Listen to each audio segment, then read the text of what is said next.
The gallery closing felt like a small mercy after 10 hours of negotiating with an artist who insisted his abstract pieces needed to be hung at precisely eye level for someone 6'3". My shoulders ached from the tension, my voice hoarse from diplomatic explanations about lighting and wall space.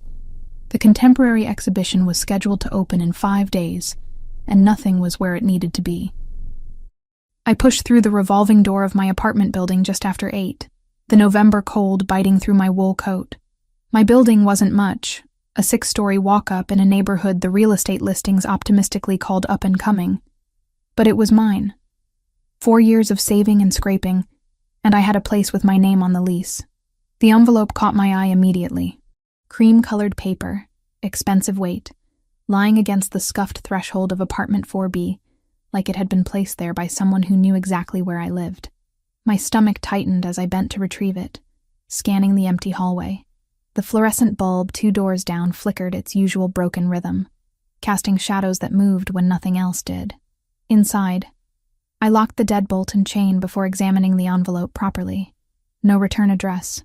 My name written in dark ink across the front, the handwriting elegant and deliberate. Something about those letters stirred a memory I couldn't quite grasp, like a song heard through walls.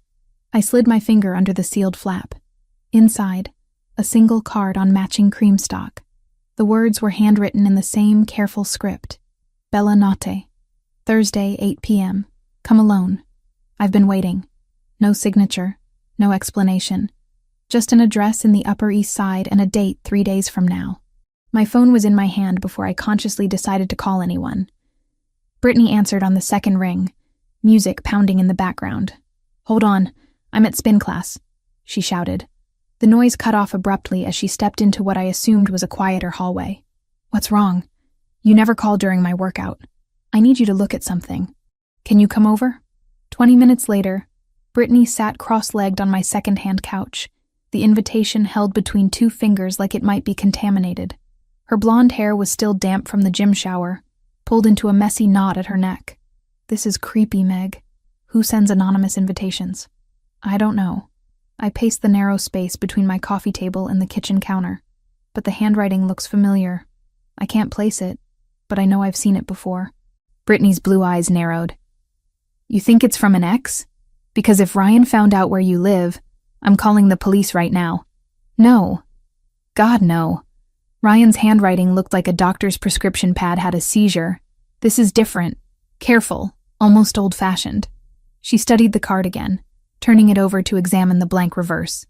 "Bella Knott is expensive. Like, need a second mortgage expensive. I looked into it once for a client event and nearly fainted at the quote. So someone with money wants to meet me." I dropped onto the couch beside her. "That narrows it down to absolutely no one I know. You're not actually considering going." Brittany's voice went flat, the tone she used when she thought I was being irrational. This could be anything. A prank, a scam, a very elaborate serial killer. Or it could be important. Important how? "Megan, you don't even know who sent it." I couldn't explain the pull I felt toward that invitation. The handwriting had awakened something dormant. A curiosity mixed with recognition that I couldn't ignore. For the past 8 years, I'd built a careful, predictable life. Work at the gallery, drinks with Brittany on Fridays, the occasional forgettable date with men who never called back. Safe, contained, boring. "I'm going," I heard myself say. Brittany threw the invitation onto the coffee table. "Then I'm going with you. It says come alone. I'll sit at the bar. Close enough to intervene if someone tries to chloroform you. Far enough away that your mysterious benefactor won't notice." We compromised. Brittany would stay home, but I'd text her every 15 minutes. If she didn't hear from me by 9:30, she'd call the police with the restaurant's address and a description of what I was wearing. Thursday arrived wrapped in clouds that threatened precipitation without delivering. I left work early, claiming a migraine that wasn't entirely fabricated. At home, I stood before my closet for 20 minutes, rejecting outfit after outfit. Too formal, too casual, too much like I was trying too hard. Finally, I settled on an emerald green silk blouse Brittany had convinced me to buy during a sample sale, paired with tailored black pants and low heels I could run in if necessary. Gold studs in my ears, minimal makeup, hair loose around my shoulders. Professional but not intimidating, approachable but not desperate. The first drops of precipitation began as I stepped outside at 7:15. By the time the cab dropped me at Bellinata's discreet entrance, the sky had opened into a steady downpour that drummed against awnings and turned the sidewalk into a river of reflected streetlights. The restaurant's exterior was understated elegance. A brass plaque beside a heavy wooden door, the only indication of what lay beyond. No flashy signage, no velvet ropes, just old money whispering its presence to those who knew where to look. I pushed inside, shaking droplets from my coat. Warmth enveloped me immediately, along with the scent of garlic, fresh basil, and something rich baking in distant ovens. The interior glowed golden, crystal sconces casting light across cream walls adorned with Italian landscapes in gilded frames. Fresh flowers overflowed from vases on every available surface, their perfume mingling with the food. A man in an impeccable black suit materialized at my elbow. Not young, perhaps 60, with silver hair combed back from a lined face, and eyes that assessed me with professional courtesy. "Good evening, miss. Do you have a reservation?" "I'm not sure. Someone invited me. The name would be under Foster. Megan Foster." His expression shifted subtly, a flicker of recognition that disappeared so quickly I might have imagined it. "Of course. Right this way, please." He led me through the main dining room, past tables occupied by couples speaking in low voices, past a corner where 4 businessmen laughed over wine, to a hallway I hadn't noticed from the entrance. We walked in silence, my heels clicking against marble floors, until he opened a door onto a private space. The room was smaller than the main dining area, more intimate. Floor-to-ceiling windows overlooked an internal courtyard where rain created patterns on stone pathways and dripped from the leaves of carefully maintained plants. A single table sat in the center, dressed in white linen with a candle already burning in a hurricane glass. "Your server will be with you momentarily," the man said, pulling out my chair with practiced grace. I sat, feeling suddenly exposed in the empty room. The door closed with a soft click, leaving me alone with the candle flame and the sound of precipitation against glass. I checked my phone. 7:58. 2 minutes until 8. At precisely 8:02, a young waiter appeared carrying a leather-bound menu. He set it before me with a slight bow. "May I offer you a cocktail while you wait?" "A martini, please. Dry." He vanished as soundlessly as he'd arrived. I opened the menu without seeing the words, my attention divided between the door and the windows. Outside, the courtyard glistened under strategically placed lights. Each raindrop transformed into a small star as it fell. The martini arrived in a crystal glass, perfectly clear, 3 olives speared on a silver pick. I thanked the waiter and took a careful sip, the cold liquid burning pleasantly down my throat. The alcohol hit my empty stomach, spreading warmth through my chest. I was reaching for my phone to text Brittany when I noticed it. Something at the bottom of the glass, catching the candlelight. I tilted the drink, peering through the gin. A ring, a vintage ring with a diamond center stone, sitting at the bottom of my martini like some surreal prize. My hand trembled as I set the glass down. I fished the ring out with my fingers, heedless of the liquid dripping onto the white tablecloth. The metal was cold, the diamond genuine if the way it caught the light was any indication.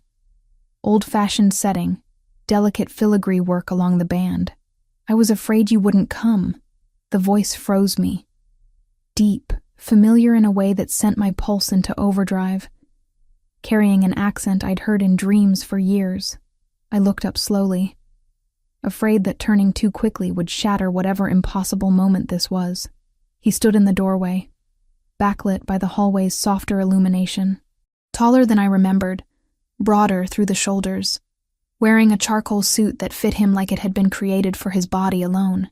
Dark hair pushed back from his face, strong jaw shadowed with stubble that was either meticulously maintained or naturally perfect. But it was the eyes that confirmed what my racing heart already knew. Dark brown, almost black in the dim light, fixed on me with an intensity that made breathing difficult. Anthony. His name escaped as barely more than a whisper. 8 years since I'd spoken it aloud. 8 years since I'd seen him walk away from everything we'd built together with nothing but a 2-line letter as explanation. He crossed the room in 3 strides, movements fluid and controlled, without asking, without hesitating. He pulled out the chair across from me and sat. The candle flame danced between us, casting shadows across features that were familiar and foreign all at once. "You look exactly the same," he said softly, "and completely different." I couldn't form words. My brain had short-circuited somewhere between recognizing his voice and processing the fact that he was real, solid, sitting close enough to touch. The ring was still clutched in my fist, metal warming against my palm. Anthony's gaze dropped to my hand. That was my grandmother's. She gave it to me before she died, told me to give it to the woman I loved. The present tense registered. Not loved. Love. Current. Ongoing. Anger finally broke through the shock. "You have no right to say that to me." "I know. You disappeared. You left a letter that said nothing, explained nothing, and then you vanished like you'd never existed." "I know. We were 17. We had plans. College together, apartments in the city, everything mapped out. My voice was rising despite my efforts to control it, and you threw it all away without even giving me a reason." Anthony leaned forward, elbows on the table, hands clasped. The candlelight caught on a scar across the back of his right hand that definitely hadn't been there 8 years ago. I had reasons. Terrible, necessary reasons that I couldn't explain then, because explaining them would have put you in danger. That's convenient. Blame it on mysterious danger. Megan. My name in his mouth after so long sent a shiver through me that I refused to acknowledge. I spent 8 years looking for you. Every investigator I could hire, every connection I could leverage. You moved to Philadelphia for college, then Boston for 2 years, then back here to New York. You changed your phone number 4 times. You made yourself almost impossible to find. Ice replaced the anger. You were tracking me? I needed to know you were safe, that you were happy, or at least alive and building a life. He reached across the table, stopping just short of touching my hand. I couldn't be part of that life, but I needed to know it existed. Why? The question came out broken. Why couldn't you be part of it? Why did you leave? Anthony sat back, shadows deepening the lines around his eyes. He looked older than 28, like he'd lived more years than the calendar allowed. My father died 2 years ago. Before that, he ran a very specific kind of business. The kind that doesn't appear in phone books or file taxes, honestly. When I was 17, he was consolidating power after a war within the organization. People were dying. Associates, rivals, anyone connected to our family became targets. The words landed like stones. Your family. You mean the mob. The family Rossi, specifically. My father built an empire, and I was his only son. His heir. Anthony's jaw tightened. The people who wanted him dead started looking at everyone he cared about. My mother was already gone by then. Cancer when I was 15. That left me. And by extension, you. I wanted to stand. To walk out. To pretend I hadn't heard what he was telling me. But I stayed frozen. Trapped by the gravity of his confession. Someone took pictures of us together. Outside school. At the pizza place we went to every Friday. In the park where we used to study. My father's security found them during a sweep of a rival's property. You were already marked, Megan. They knew your name, your address, your mother's work schedule. Everything. My mother. I hadn't thought about her in months. Guilt washing over me for not calling more often. My father gave me a choice, Anthony continued, voice level despite the tension in his shoulders. End it completely. Make you hate me enough that you'd never come looking, never be connected to our world again, or watch them use you to hurt me, hurt him, hurt everyone. So you chose the coward's way. I chose your life over my happiness.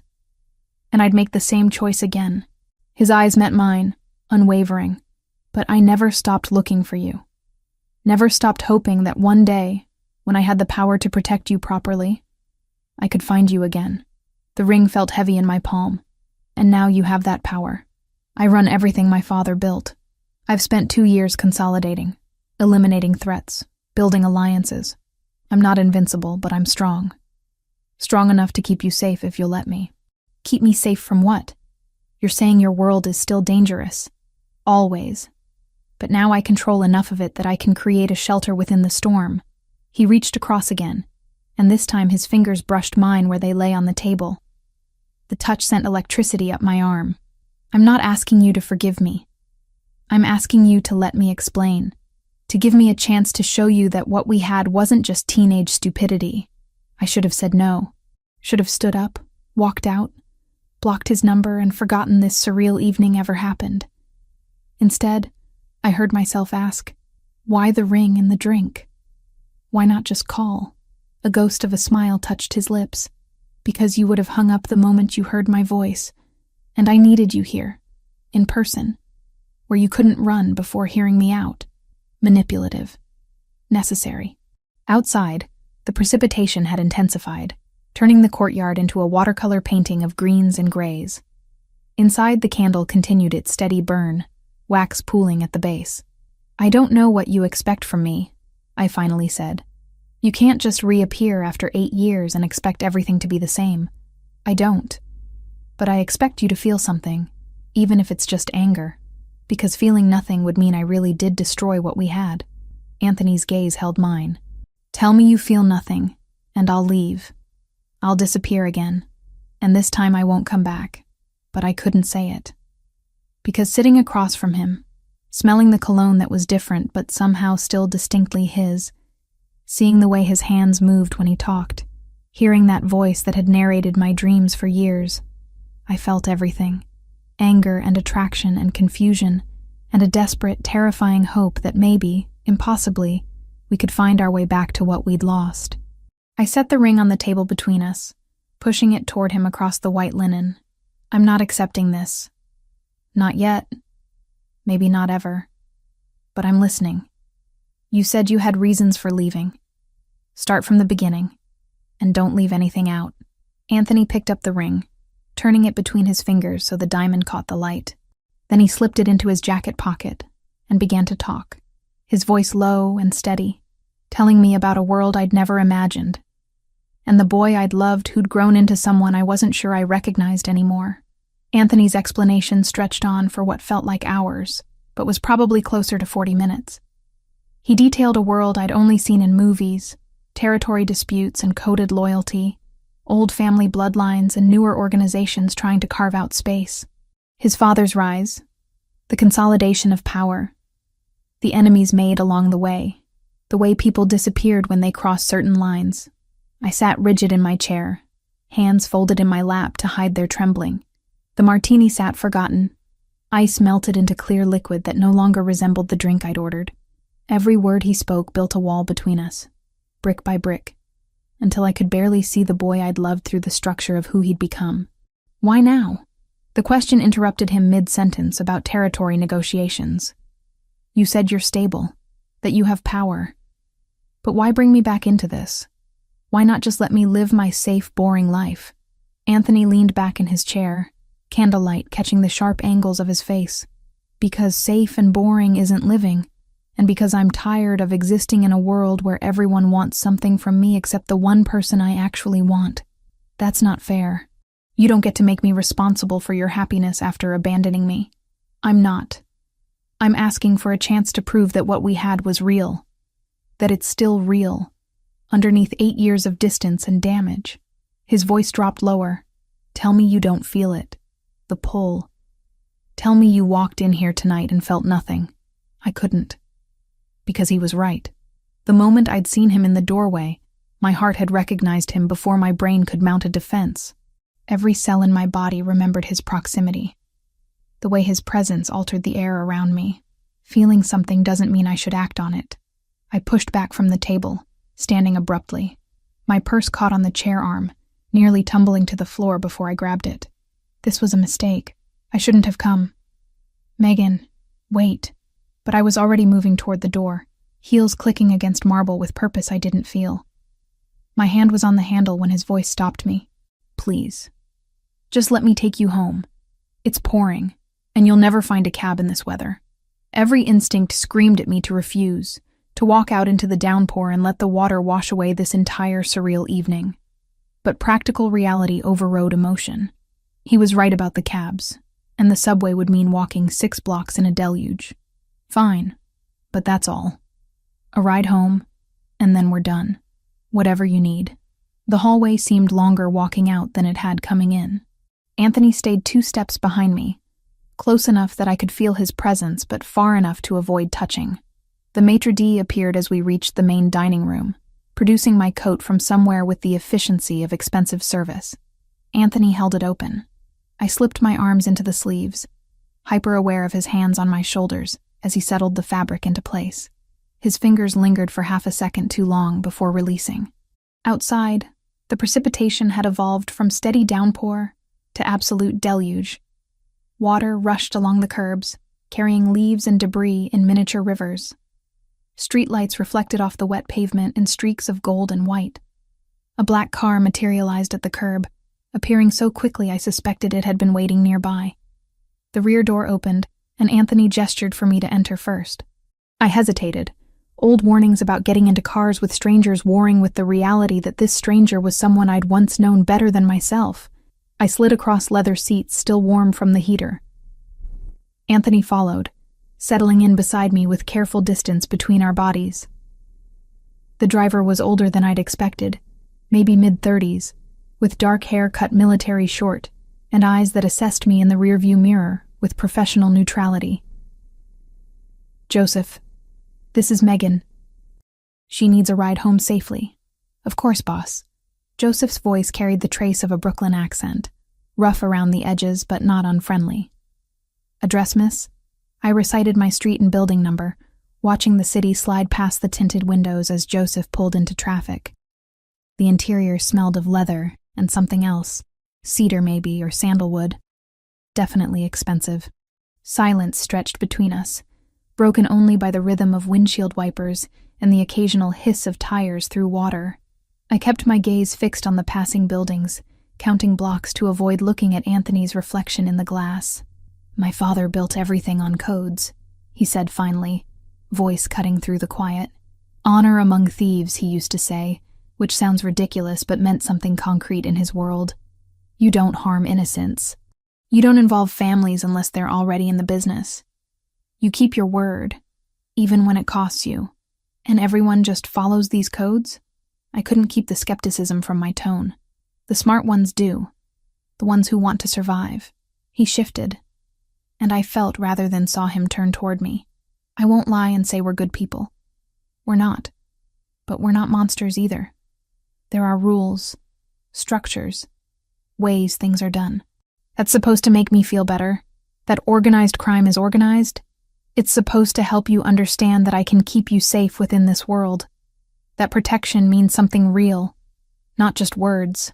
I finally looked at him, finding his profile outlined by passing streetlights.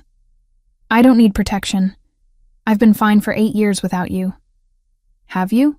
The question held no judgment, just genuine curiosity. "Has it been fine, Megan?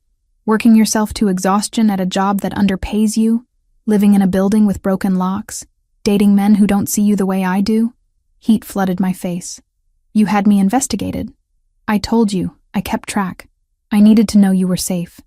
That's not keeping track, that's stalking. Call it what you want. But I'm not apologizing for making sure you were alive, and as happy as you could be without me." His jaw tightened. "And before you accuse me of being a controlling bastard, know that I never interfered. Never contacted your employers. Never scared off the men you dated. Never inserted myself into your life. I just watched from a distance and hated every second of it." The car slowed, pulling to a stop in front of my building. Through the rain-streaked window, I could see the familiar cracked awning, the lobby light that flickered at unpredictable intervals, the security door that hadn't locked properly in 6 months. Joseph kept the engine running but made no move to get out. Professional discretion, I realized, giving us privacy to finish our conversation. Anthony reached into his jacket, producing a business card from an interior pocket. Heavy stock, cream-colored like the invitation, with a phone number embossed in black ink. Nothing else. No name, no title, no company. This is my private line. It goes directly to me, day or night. He held it out, waiting until I took it before continuing. I understand if you never want to see me again. I understand if you throw this away the moment you're inside. But keep it for 24 hours at least. Think about what I said. Think about whether you really feel nothing. I stared at the card, expensive paper warming between my fingers. What do you want from me, Anthony? Specifically, a chance to know you again. To show you that underneath everything that's changed, I'm still the person you trusted once. He leaned forward slightly, close enough that I could smell his cologne. Something dark and woodsy that probably cost more than my weekly grocery budget. I want to prove that walking away from you was the hardest thing I've ever done, and that I'll never make that mistake again. And if I say no, if I decide this is too complicated, too dangerous, too everything, then I'll respect that decision. I'll disappear again, and this time I'll stay gone. His eyes held mine, dark and intense in the dim interior. But I don't think you'll say no, because you felt it too. The moment our eyes met, you recognized it. What we had didn't die, Megan. It just went dormant. I reached for the door handle, needing distance to process everything. I can't make any promises. I'm not asking for promises, just consideration. Joseph appeared outside my door with an umbrella, shielding me from the worst of the precipitation as I exited. I clutched my purse and the business card, grateful for the darkness hiding whatever expression was on my face. Thank you for the ride, I said to both of them. My voice strained. Sleep on it, Anthony called as I turned toward the building. And Megan, lock your deadbolt. That security door isn't going to stop anyone determined. I didn't respond, just hurried through the rain to the lobby, punching in the code that would open the main door. Inside, I risked a glance back. The black car still idled at the curb, Anthony visible through the window, watching until I was safely inside. The elevator was broken again, so I climbed 4 flights with legs that felt detached from my body. Inside my apartment, I locked the deadbolt and chain, then leaned against the door, breathing hard from something that wasn't physical exertion. The business card was still clutched in my hand. The edges softened from my grip. I set it on the counter, staring at the simple numbers as if they might rearrange themselves into answers. My phone buzzed. Brittany's name lit the screen with 7 missed calls and a string of increasingly frantic texts. I'm alive, I texted back. Call you tomorrow. Sleep was impossible. I paced my tiny apartment, making tea I didn't drink, scrolling through my phone without seeing the content. Around 2 a.m, I opened my laptop and typed Rossi Family New York into the search bar. The results were frustratingly vague. Articles about restaurants, a few mentions in business journals about import-export companies, society page photos from charity events where men in expensive tuxedos smiled for cameras. Anthony appeared in 3 photos, always on the edges, never the focus. In each one, he looked exactly as I'd seen him tonight, composed and powerful. Nothing explicitly criminal. But the careful vagueness felt intentional, like a coat of paint over something darker underneath. I was still researching at 4 a.m. when exhaustion finally dragged me to bed. I dreamed of hands reaching through precipitation, of voices calling names I couldn't quite hear, of doors that opened onto rooms that didn't exist. The next 3 days passed in a fog.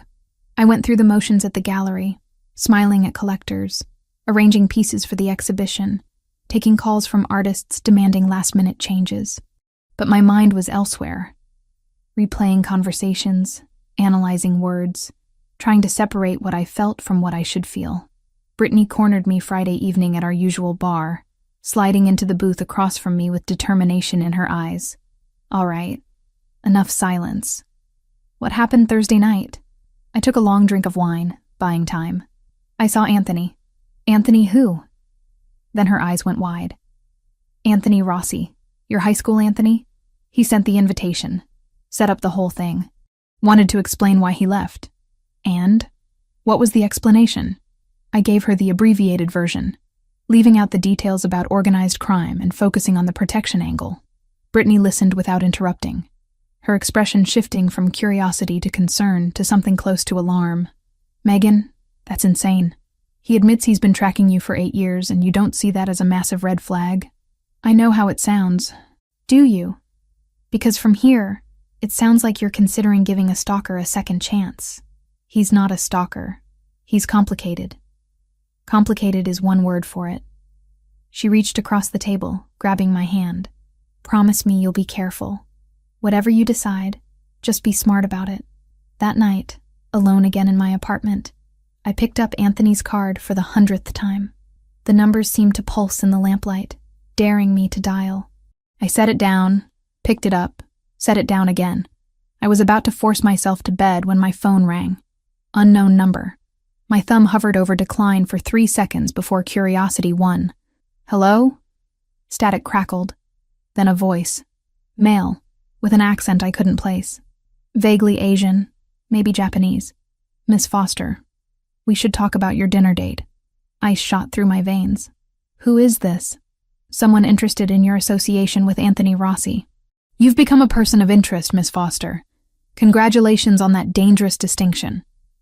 I don't know what you're talking about. Don't insult us both with lies.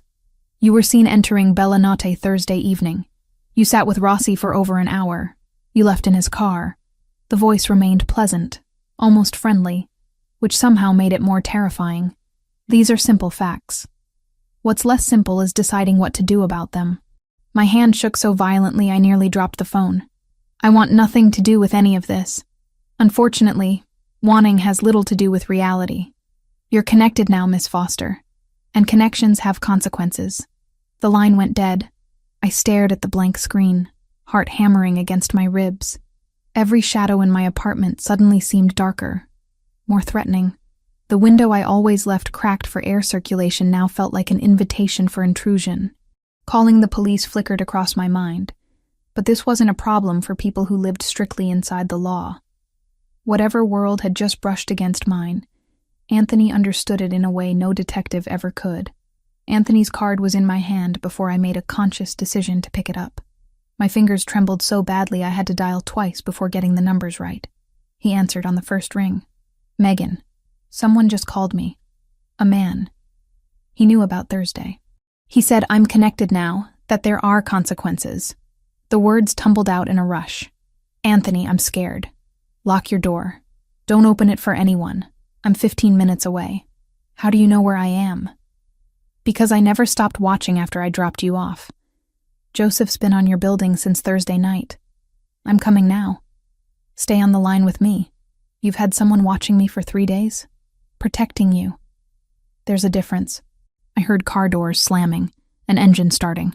Talk to me, Megan. Tell me exactly what he said. I recited the conversation, voice shaking. Anthony's silence on the other end felt heavier than words. That's Yamaguchi, he said finally. Japanese organization. We've had territorial disagreements, but they've stayed cold until now. If they're calling you directly, they're sending a message to me. What kind of message? That they know how to hurt me. Stay where you are. Don't open the door until you hear my voice. 14 minutes later, a knock thundered against my door. Megan, it's Anthony. Open up. I undid the chain and deadbolt with fingers that barely functioned. Anthony filled the doorway, Joseph and 2 other large men flanking him. All 4 moved with purpose, checking my apartment with professional efficiency. Clear, one of the men said after checking the bedroom and bathroom. Anthony's attention fixed on me, assessing. You're okay? He didn't threaten you explicitly? Just implications. Consequences for being connected to you. Anger was replacing fear, hot and clarifying. This is what you meant by protection. This is the reality of your world. Yes. No apology, just confirmation. And now you're part of it whether we like it or not. They saw us together, which means you're leverage, a vulnerability they can exploit. So what do I do? Move? Change my name? Pretend Thursday never happened? That won't help. They have your information, your routine. Moving would just delay the inevitable. He turned to Joseph. Set up a rotation on the building. 2 men at all times, 1 on the street, 1 in the lobby. No one approaches her without clearance. Already done, boss. Called it in from the car. Anthony's jaw tightened as he looked back at me. I'm sorry. This is exactly what I was afraid of 8 years ago. Except now I have the resources to handle it properly. Handle it how? By making it clear that you're under my protection. That touching you means war. They're not prepared to fight. He moved closer. stopping just outside my personal space. But I need your permission. I need you to trust that I can keep you safe. I don't have much choice, do I? You always have a choice. But some choices have safer outcomes than others. His voice dropped. Let me protect you, Megan. Let me show you that I meant what I said about never walking away again. Through my window, I could see a black SUV parked across the street, engine running. 2 more men in dark suits stood at intervals along the sidewalk, their positions chosen for optimal sightlines. My quiet, boring life had evaporated in one phone call. Anthony had warned me his world was dangerous, but I hadn't truly understood until threat became personal. What happens now? Now we make sure they understand the cost of going after what's mine. The possessive word sent a shiver through me. And you stay close until this resolves. How close? As close as you'll allow. His hand reached up, stopping just short of touching my face. I know this isn't what you wanted, but I promise you, Megan, no one will hurt you while I'm breathing. The conviction in his voice should have terrified me. Instead, it felt like the first solid ground I'd found since Thursday night. Outside, the city continued its usual chaos, oblivious to how my entire world had shifted in the space of 3 days, and somewhere in that chaos, people were watching, waiting, planning moves in a game I'd just learned existed. Anthony's security team transformed my building overnight. 2 men stationed in the lobby, rotating shifts every 8 hours. Another parked across the street in a black SUV, engine running like a promise of quick response. Joseph coordinated everything with military precision, speaking into a radio earpiece in clipped phrases I couldn't decipher. I watched this mobilization from my 4th-floor window, coffee growing cold in my hands as dawn broke over the city. Sleep had been impossible after the threatening phone call. Every creak of the building settling, every distant siren, every footstep in the hallway sent my pulse racing. You should try to rest, Anthony said from behind me. He'd stayed the entire night, positioned in my single armchair while I'd lain rigid on the couch, too wired to even pretend sleep was possible. Joseph can handle the security arrangements. How do you do this? I turned to face him. He looked exactly as composed as he had hours ago. Not a wrinkle in his shirt, no exhaustion visible in those dark eyes. Live with this constant threat. You get used to it. The danger becomes background noise. He stood, stretching muscles that must have been cramped from hours in that chair. But I've been in this world my whole life. You haven't, which is why we need to move you somewhere more secure. I have a job, Anthony, a life. I can't just disappear. You can work remotely for a few days while we handle the Yamaguchi situation. Your gallery has internet, doesn't it? The casual dismissal of my concerns sparked anger through the fear. You don't get to decide how I live. No, but I get to decide how to keep you alive. His voice remained maddeningly calm. And keeping you here, in a building with broken locks and zero actual security, isn't an option I'm willing to consider. We argued in circles for another hour. I wanted autonomy, normalcy, my regular routine. He wanted me in a location he controlled, surrounded by people trained to handle threats I couldn't begin to understand. Finally, exhausted and terrified in equal measure, I agreed to see the safe house before making a decision. By 9 that morning, I was showered and dressed for work, applying makeup to hide the dark circles under my eyes. Brittany had texted 3 times already, asking about weekend plans. I stared at my phone, trying to figure out how to explain my situation without sounding completely insane. Ran into someone from my past, I finally typed. It's complicated. Rain check on drinks? Her response came immediately. Details required. Coffee at noon? Can't today. Work emergency. Call you tomorrow? The lie sat heavy on my conscience. But what was I supposed to say? My ex-boyfriend from high school runs a crime family and now Japanese gangsters are threatening me? She'd have me committed. At the gallery, I moved through the morning like a ghost. Marcus, one of the senior curators, caught me staring at the same Rothko canvas for 15 minutes without actually seeing it. You all right, Megan? You seem distracted. Just tired.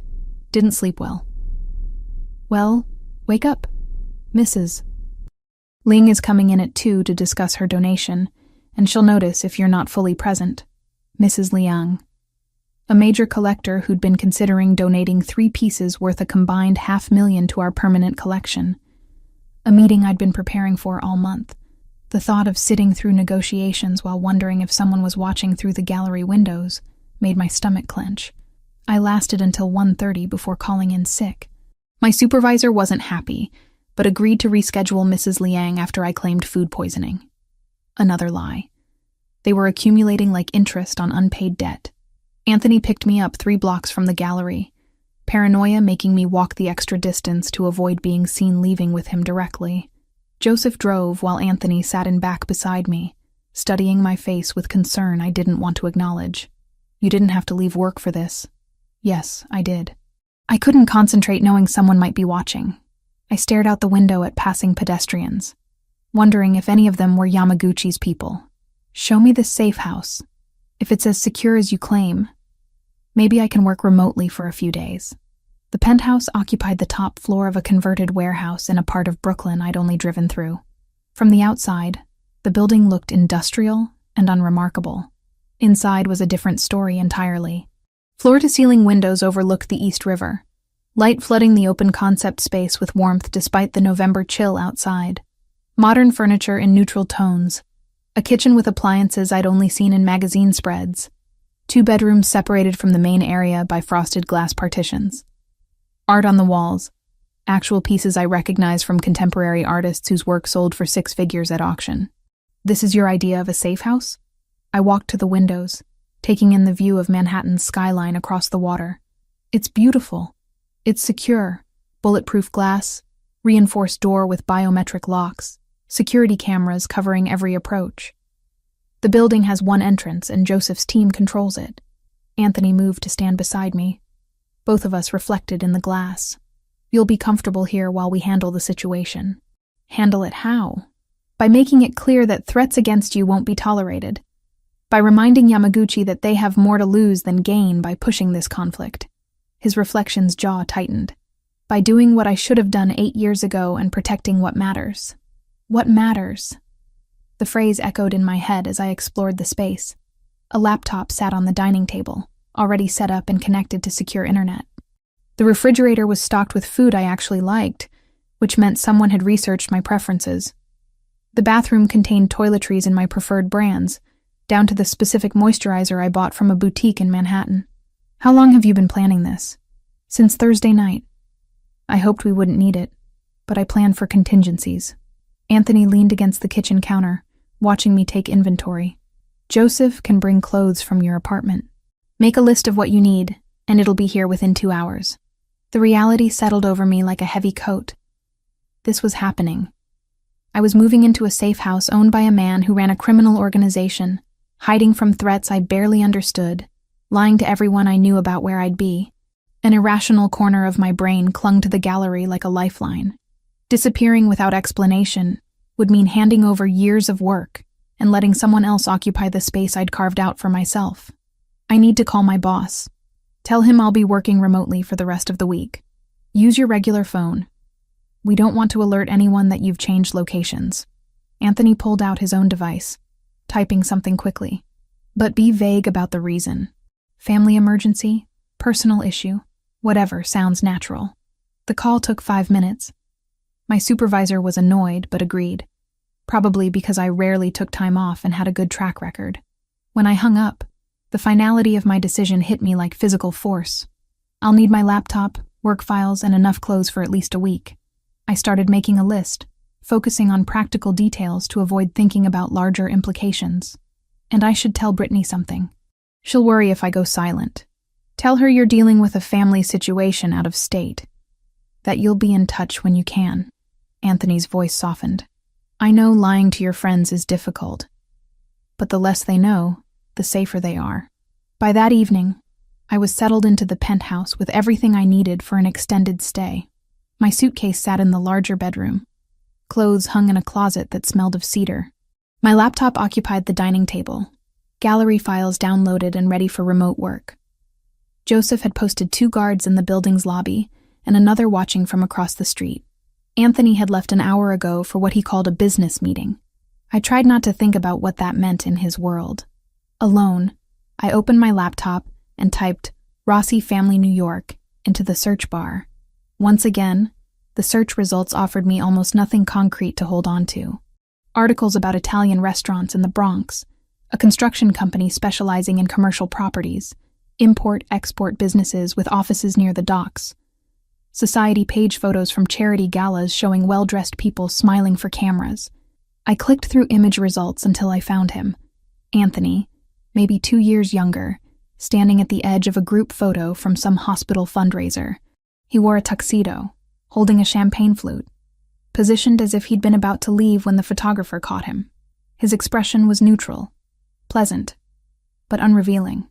Other images showed similar scenes. Always at the periphery, never the focus. Other men who might have been associates or family members, but nothing explicitly criminal. Nothing that confirmed what he'd told me about his organization. The research told me nothing concrete but confirmed everything through its careful vagueness. People with legitimate businesses didn't have such meticulously scrubbed online presences. My phone rang just after 8. Unknown number. My finger hovered over decline before curiosity won. Hello? Miss Foster. The voice was cultured, accent placing its origins somewhere in Eastern Europe. I hope you're comfortable in your new accommodations. Ice shot through my veins. Who is this? A concerned party. Your sudden disappearance from your apartment has been noted. We're wondering if young Mr. Rossi has convinced you to accept his protection. I don't know what you're talking about. Please. We're all professionals here. You left your apartment this afternoon with a suitcase. You haven't returned, and Rossi's men are now stationed outside your building as if expecting someone. The man's tone remained pleasant, conversational. These are simple observations leading to obvious conclusions. My hand trembled so badly I nearly dropped the phone. What do you want? Just to deliver a message. Protection is only as good as the people providing it. And everyone has vulnerabilities. Even Anthony Rossi. The line went dead. I was dialing Anthony before my conscious mind made the decision. He answered on the first ring. Megan, what's wrong? Someone called again. Different voice, European accent. He knew I left my apartment, knew about the guards, knew I was with you. The words tumbled out in a rush. How do they know? How do they always know? I'm 10 minutes away. Lock the door. Don't let anyone in except me or Joseph. Background noise suggested he was already moving. Did he threaten you explicitly? He said protection only works if the people providing it don't have vulnerabilities. Then he hung up. Anthony's silence felt heavy. They're testing our response time, mapping our patterns. It's psychological warfare as much as actual threat. Is it working? Because I'm terrified. It's supposed to make you feel that way. Fear is their weapon when they can't reach you physically. His voice dropped lower, more intense. But you're safe where you are, Megan. That building is locked down. No one gets to you without going through people who are very good at their jobs. How long? How long do I have to live like this? Days, maybe a week. Just until we make our position clear and they decide the cost isn't worth the goal. After we hung up, I stood at the windows watching the city lights reflect off the river. Somewhere out there, people I couldn't see were watching me, planning moves in a game I didn't understand. And somewhere else, Anthony was doing the same from his side of the board. 20 minutes later, a key turned in the lock. I jumped despite expecting it, heart pounding until Anthony's voice called out. It's me. Joseph's doing a security check. He looked different than earlier. Same expensive clothes, but his composure had cracked slightly, stress visible in the tight line of his shoulders. When his eyes found me standing by the windows, something that might have been relief crossed his face. Show me your phone. I handed it over without question. He studied the screen, scrolling through recent calls, then pocketed the device. Hey, I need that. They're tracking it. Not necessarily hacking the phone itself, but they have someone inside your carrier, or they've bribed someone who can access call logs. He pulled out a different device, smaller and sleeker. Use this instead. It's encrypted, routed through servers they can't trace. Your number will forward to it automatically. So now I'm using burner phones like a drug dealer. You're using secure communications like someone being targeted by professionals. He set my original phone on the counter. We'll leave that here, powered on, so they think you're still carrying it. Let them waste resources monitoring a device that tells them nothing. Joseph appeared in the doorway, nodding once at Anthony before speaking. Building is clean. No signs of surveillance equipment, no vehicles watching that weren't already cleared. Our people are in position. Good. Double the lobby rotation. I want fresh eyes every 4 hours, not 8. After Joseph left, Anthony moved to the couch, finally allowing exhaustion to show in the way he sank into the cushions. I remained by the windows, maintaining distance while trying to process everything. "You should eat something," he said after a long silence. "There's food in the kitchen. I'm not hungry. You need to maintain your energy. Fear burns calories faster than running." Despite myself, I smiled slightly. "Is that something they teach in mob boss school?" My father used to say it, usually right before a long negotiation where neither side wanted to blink first. He looked up at me, shadows under his eyes more pronounced in the lamplight. "Come sit down, Megan. Staring out the window isn't going to make this resolve faster." I moved to the armchair across from him, curling my legs beneath me. "Tell me about high school." The parts I didn't see. The request surprised him. "Why?" "Because I need to remember who you were before all this. Before the family and the threats and the security teams." I met his gaze directly. "Help me see the boy I fell in love with underneath the man you became." Something in his expression softened. "What do you want to know?" "Everything. Start with the first time you noticed me." He leaned back, a ghost of a smile touching his lips. "Sophomore year, October. You were in the library researching something for history class. Books spread across an entire table. Your hair was longer then, always falling in your face when you leaned over to take notes. You'd tuck it behind your ear every 30 seconds. This unconscious gesture that drove me crazy because I wanted to be the one doing it. The memory surfaced. Hazy, but present. I felt someone watching me that day. I looked up once and saw you by the biography section. You waved. Like it was perfectly natural that a sophomore would acknowledge a senior she'd never spoken to. Most people pretended I didn't exist because they knew my family's reputation, even if they didn't understand the details. I didn't know about your family then. Exactly. You saw me. Not the name or the implications. Just Anthony, who happened to be in the library at the same time. He paused, memory clearly playing behind his eyes. I asked you out 3 weeks later. Took me that long to work up the courage. You brought me flowers from the corner store. Carnations because you said roses were pretentious. I didn't have money for roses. My father gave me an allowance, but I was saving everything I could. Planning for college. Planning for a future where maybe I could escape the family business. His laugh held no humor. Naive 17-year-old dreams. We talked for hours as the city lights outside blurred together. He told me about sneaking out of family dinners to call me, about lying to his father about where he spent his Friday nights. I shared memories I'd buried, our first kiss in the empty gym after a basketball game, the way he'd held my hand like it was something precious. I wanted to take you to Bella Note back then, he admitted as midnight approached. It was this place near school, fancy but not intimidating. I used to walk past it and imagine bringing you there for a proper date, but I couldn't afford it on what I was making at my father's warehouse. So you bought it years later. I bought it 5 years ago when the original owner retired. Renovated it, kept the name, made it exactly what I'd imagined. His eyes held mine. I always planned to bring you there eventually. I just didn't think it would take 8 years. The weight of lost time settled between us. 8 years we could have had if circumstances had been different, if his world hadn't been so dangerous, if he'd been anyone else. I should let you sleep, Anthony said finally, standing.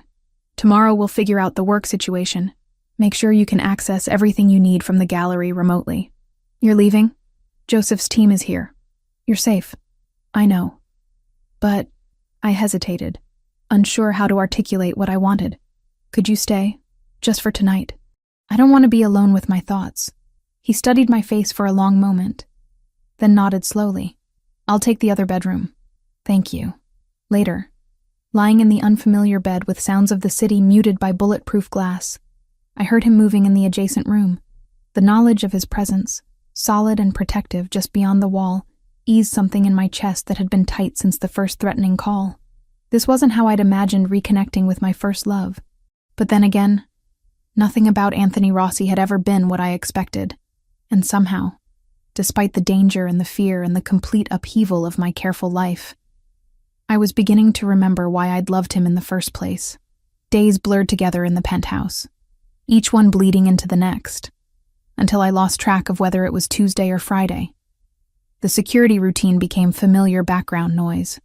Joseph's team rotating shifts in the lobby, check-ins through the encrypted phone Anthony had given me, the low hum of surveillance equipment I pretended not to notice.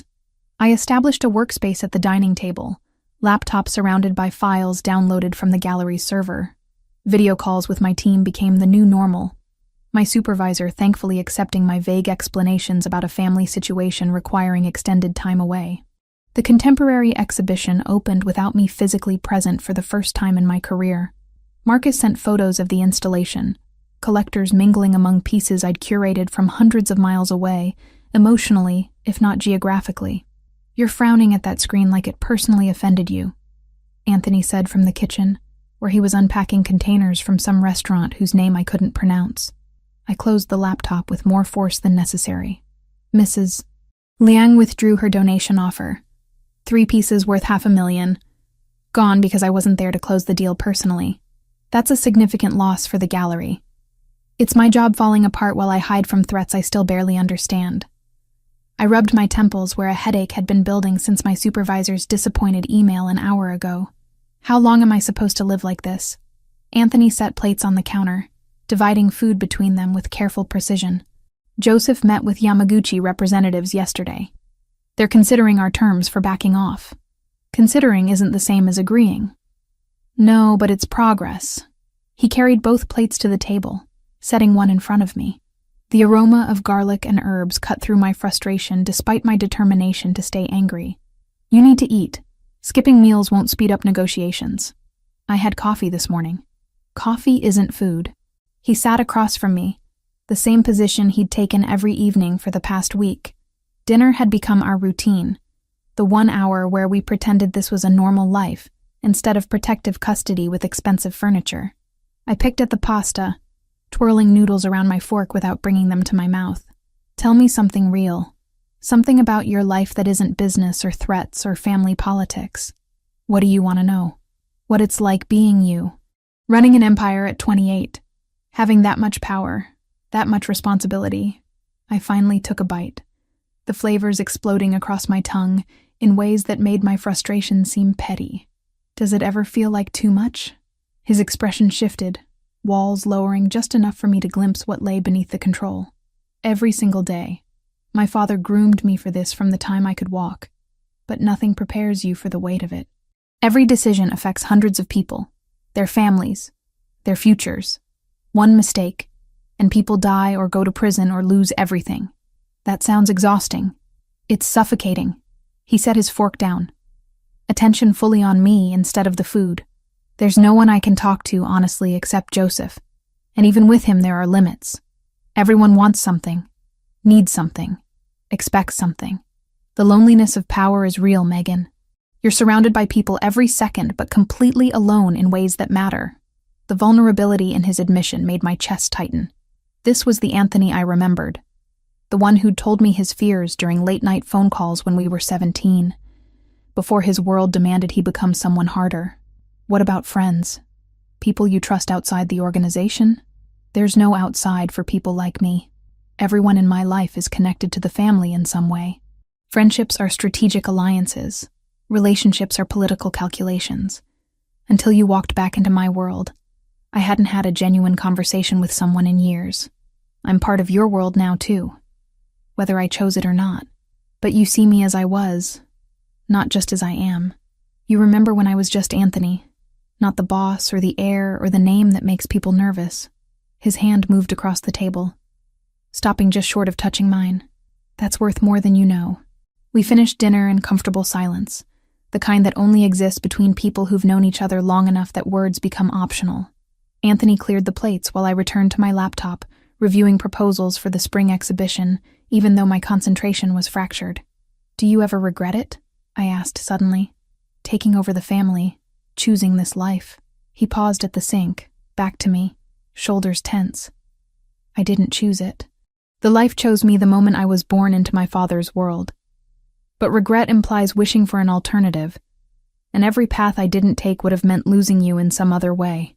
You lost me anyway. 8 years apart is losing me. No. Losing you would be you being dead because I was too selfish to let you go when staying meant making you a target. He turned to face me, water dripping from his hands he'd forgotten to dry.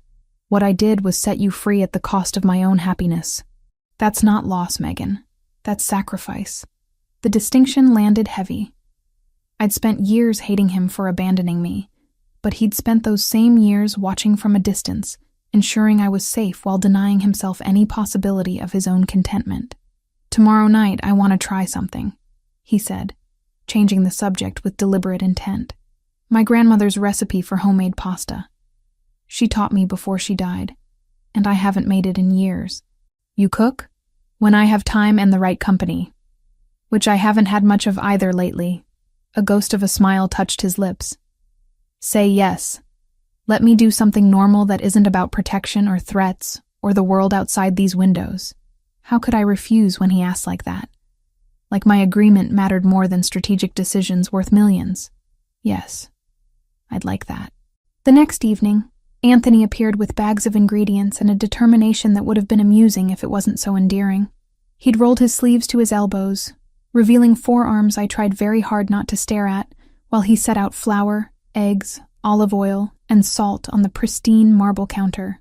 My grandmother was from Tuscany, he explained, measuring flour into a volcano shape on the counter. She came to New York at 16, barely speaking English, married my grandfather within a year. She taught me that food is love made tangible. That's beautiful. She was beautiful, in her 80s when she died, but still commanding respect from everyone who met her. He cracked eggs into the flour well with practiced efficiency. She used to say that any man who couldn't feed his woman wasn't worth keeping. Smart woman. She would have liked you. You have the same fire she did. The same refusal to accept less than honesty. He talked me through the process, his hands demonstrating while I tried to replicate the movements. Mixing the dough, kneading until the texture transformed from rough to silky, letting it rest while we prepared the sauce. We worked side by side in the kitchen, our movements falling into unexpected rhythm. Flour dusted every surface by the time we started rolling the dough. I'd gotten it on my shirt, my jeans, probably my face, though I hadn't checked a mirror. Anthony had some on his forearms, white powder stark against his olive skin. You missed a spot, he said, reaching toward my face. His thumb brushed my cheekbone, supposedly removing flour but lingering longer than necessary. The touch sent electricity through my nervous system, every nerve suddenly hyper-aware of his proximity. I looked up at him, finding his dark eyes already focused on my mouth. The air between us shifted, charged with tension that had been building for days. His hand cupped my face, thumb tracing patterns against my skin that had nothing to do with cleaning away flour. Megan, he said softly. My name both question and prayer. I tilted my face up, closing the distance between us incrementally. His breath ghosted across my lips, warm and smelling faintly of the wine we'd been sipping while cooking. Another inch and we'd be kissing, crossing a line we'd been dancing around since the moment he'd sat down across from me at Bella Knot. The intercom buzzed, harsh and intrusive in the charged silence. Anthony's jaw clenched, frustration clear as he pulled back slightly. I need to answer that. He moved to the panel by the door, thumb pressing the button with barely controlled irritation. What is it? Boss, we have movement from Yamaguchi. Joseph's voice crackled through the speaker. Nothing threatening but worth discussing. Can you meet downstairs? 5 minutes. Anthony turned back to me, running a hand through his hair and leaving flower streaks I found absurdly attractive. I'm sorry. This can't wait. I understand. Go handle whatever you need to handle. After he left, I stood in the kitchen surrounded by pasta dough and unfulfilled tension, wondering if the universe was conspiring against us or simply testing how much I actually wanted this. The almost kiss replayed in my mind, my body still humming with anticipation that had nowhere to go. I cleaned the kitchen mechanically, putting away ingredients and wiping down counters while trying to process the tangle of emotions in my chest. Wanting Anthony felt both inevitable and terrifying, like standing at the edge of a cliff knowing the fall would either destroy me or teach me to fly. The encrypted phone buzzed. Brittany's name appeared on the screen. The contact transferred from my original device. "Finally," she said when I answered. "You've been ghosting me for a week." I was about to file a missing person report. "I'm sorry. Things have been complicated." "Complicated how?" "And don't give me vague excuses." "I know you, Meg. Something's seriously wrong." I hesitated, weighing how much to tell her. But Brittany had been my closest friend for 5 years, had held my hair when I was sick, had celebrated every small victory in my career. She deserved more than lies. "Can you come over?" "I'll explain everything in person." "Where's over?" "You're not at your apartment." "No, I'm somewhere safe. I'll text you the address." 2 hours later, Brittany stood in the penthouse doorway, eyes wide as she took in the space. She wore yoga pants and an oversized sweatshirt, her blonde hair pulled into a messy bun, looking completely out of place among the expensive furniture and art. "Holy hell, Megan. When you said somewhere safe, I didn't expect a palace." She walked to the windows, staring at the Manhattan skyline across the river. "What is this place? And please tell me it's not what I think it is." "What do you think it is?" "Anthony Rossi's property. That he's keeping you here as some kind of prisoner." "Not a prisoner. Protected." I gestured for her to sit on the couch, settling beside her. "Remember how I told you I saw him? It's gotten more complicated since then." I explained everything.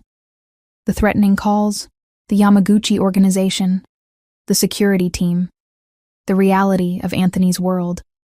Brittany listened without interrupting, her expression shifting from concern to alarm to something close to horror.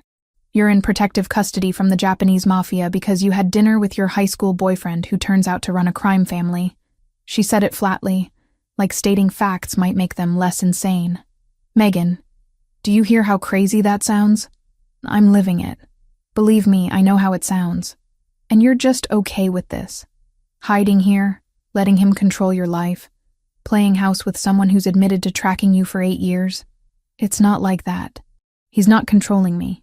He's keeping me safe from people who made me a target for being seen with him." I heard the defensiveness in my voice and didn't try to hide it. "And yes, the tracking is weird, but he never interfered. He just needed to know I was alive." Brittany studied my face with the intensity of someone searching for signs of brainwashing. "You have feelings for him again. Or still. However that works after 8 years. Maybe. I don't know." The lie felt obvious, even to my own ears. "It's complicated. Everything about this is complicated. The question is whether it's dangerously complicated or just messy complicated." She took my hand, squeezing gently. "I trust your judgment, Meg. But I also know you have terrible taste in men who need rescuing. Please tell me this isn't another Ryan situation where you're confusing intensity for love. Anthony is nothing like Ryan. Ryan needed constant validation, constant attention, constant reassurance that he was the center of my universe. Anthony is the opposite. He's self-sufficient, competent, willing to walk away if I asked him to. Would he, though? Walk away if you asked? I thought about his words from the night at Billionaire. Yes, he would. He already did once when he thought it was necessary. Brittany didn't look convinced, but nodded slowly. "Okay. If you trust him, I'll try to trust your judgment. But you need to promise me something." "What?" "If this goes bad, if he becomes someone you need protection from instead of protection by, you call me immediately. No hesitation, no trying to fix it yourself. Promise." I promise. We talked for another hour. Brittany filling me in on gallery gossip and mutual friends asking where I'd disappeared to. The normalcy of her presence grounded me in ways the past week hadn't allowed. By the time Joseph appeared to escort her out, she'd extracted promises that I'd text daily and consider having an exit strategy if things escalated further. "He seems intense," she said at the door, glancing at where Anthony stood near the kitchen, having returned while we were talking. "But he looks at you like you're the only person in the room. That's either really romantic or really obsessive. I'm hoping for romantic." "Me too, babe. Me too." After she left, the penthouse felt simultaneously more spacious and more intimate. Anthony had given us privacy during the visit, occupying himself with work in the second bedroom. Now he emerged, loosening his tie as he approached where I stood by the windows. "Your friend doesn't trust me. She doesn't know you. She just knows what I've told her," which admittedly sounds insane from the outside. It is insane. Everything about this situation defies normal relationship progression. He stopped beside me. Both of us reflected in the darkened glass. For what it's worth, I'm glad you have someone who looks out for you. Everyone needs a Brittany. Who's your Brittany? Who keeps you grounded? Joseph, in his way. But it's different when you're in charge. People defer to you even when you need them to challenge you. I turned to face him properly, suddenly tired of the careful distance we'd been maintaining. Earlier, before Joseph interrupted, we were about to kiss. We were.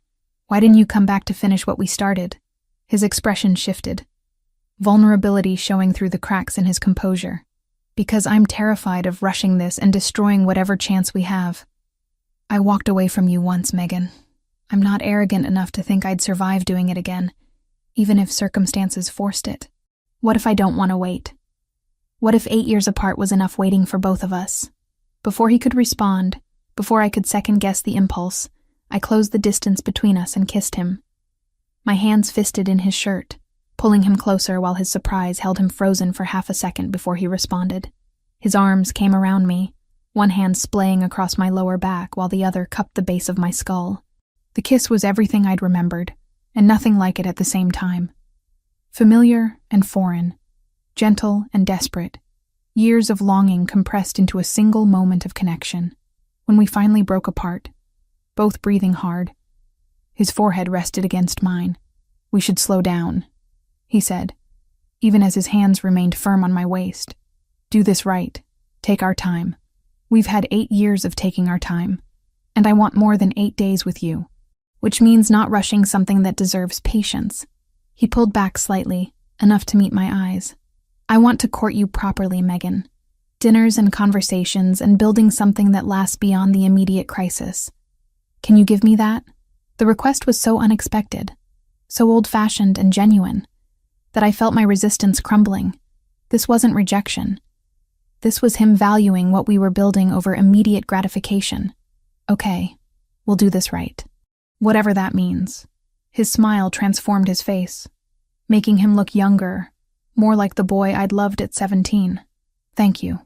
That night, lying in bed listening to him move around in the adjacent room, I recognized the truth I'd been avoiding. I'd never stopped loving Anthony Rossi. 8 years, distance, anger, fear, none of it had erased the fundamental connection between us. And now, trapped in this strange limbo of protection and proximity, I was choosing to let myself feel it fully. Whatever came next, whoever threatened us from the outside, we'd face it together. Because some things were worth the risk, and loving him had always been the most dangerous, worthwhile thing I'd ever done. The morning Joseph arrived with news, I was reviewing gallery proposals at the dining table, coffee cooling beside my laptop. Anthony had left before dawn for what he called routine business, but the tension in his shoulders told a different story. Now Joseph stood in the doorway, his usually composed face drawn tight. Boss needs to see you. It's about his father. 10 minutes later, Anthony sat across from me in the penthouse office, a manila folder spread before him. His hands were steady, but something in his eyes had fractured. My father didn't die of a heart attack. The words emerged flat, drained of emotion. Joseph's contact found medical records that were buried. Arsenic poisoning, administered over 6 months, slow enough to mimic natural decline. My stomach dropped.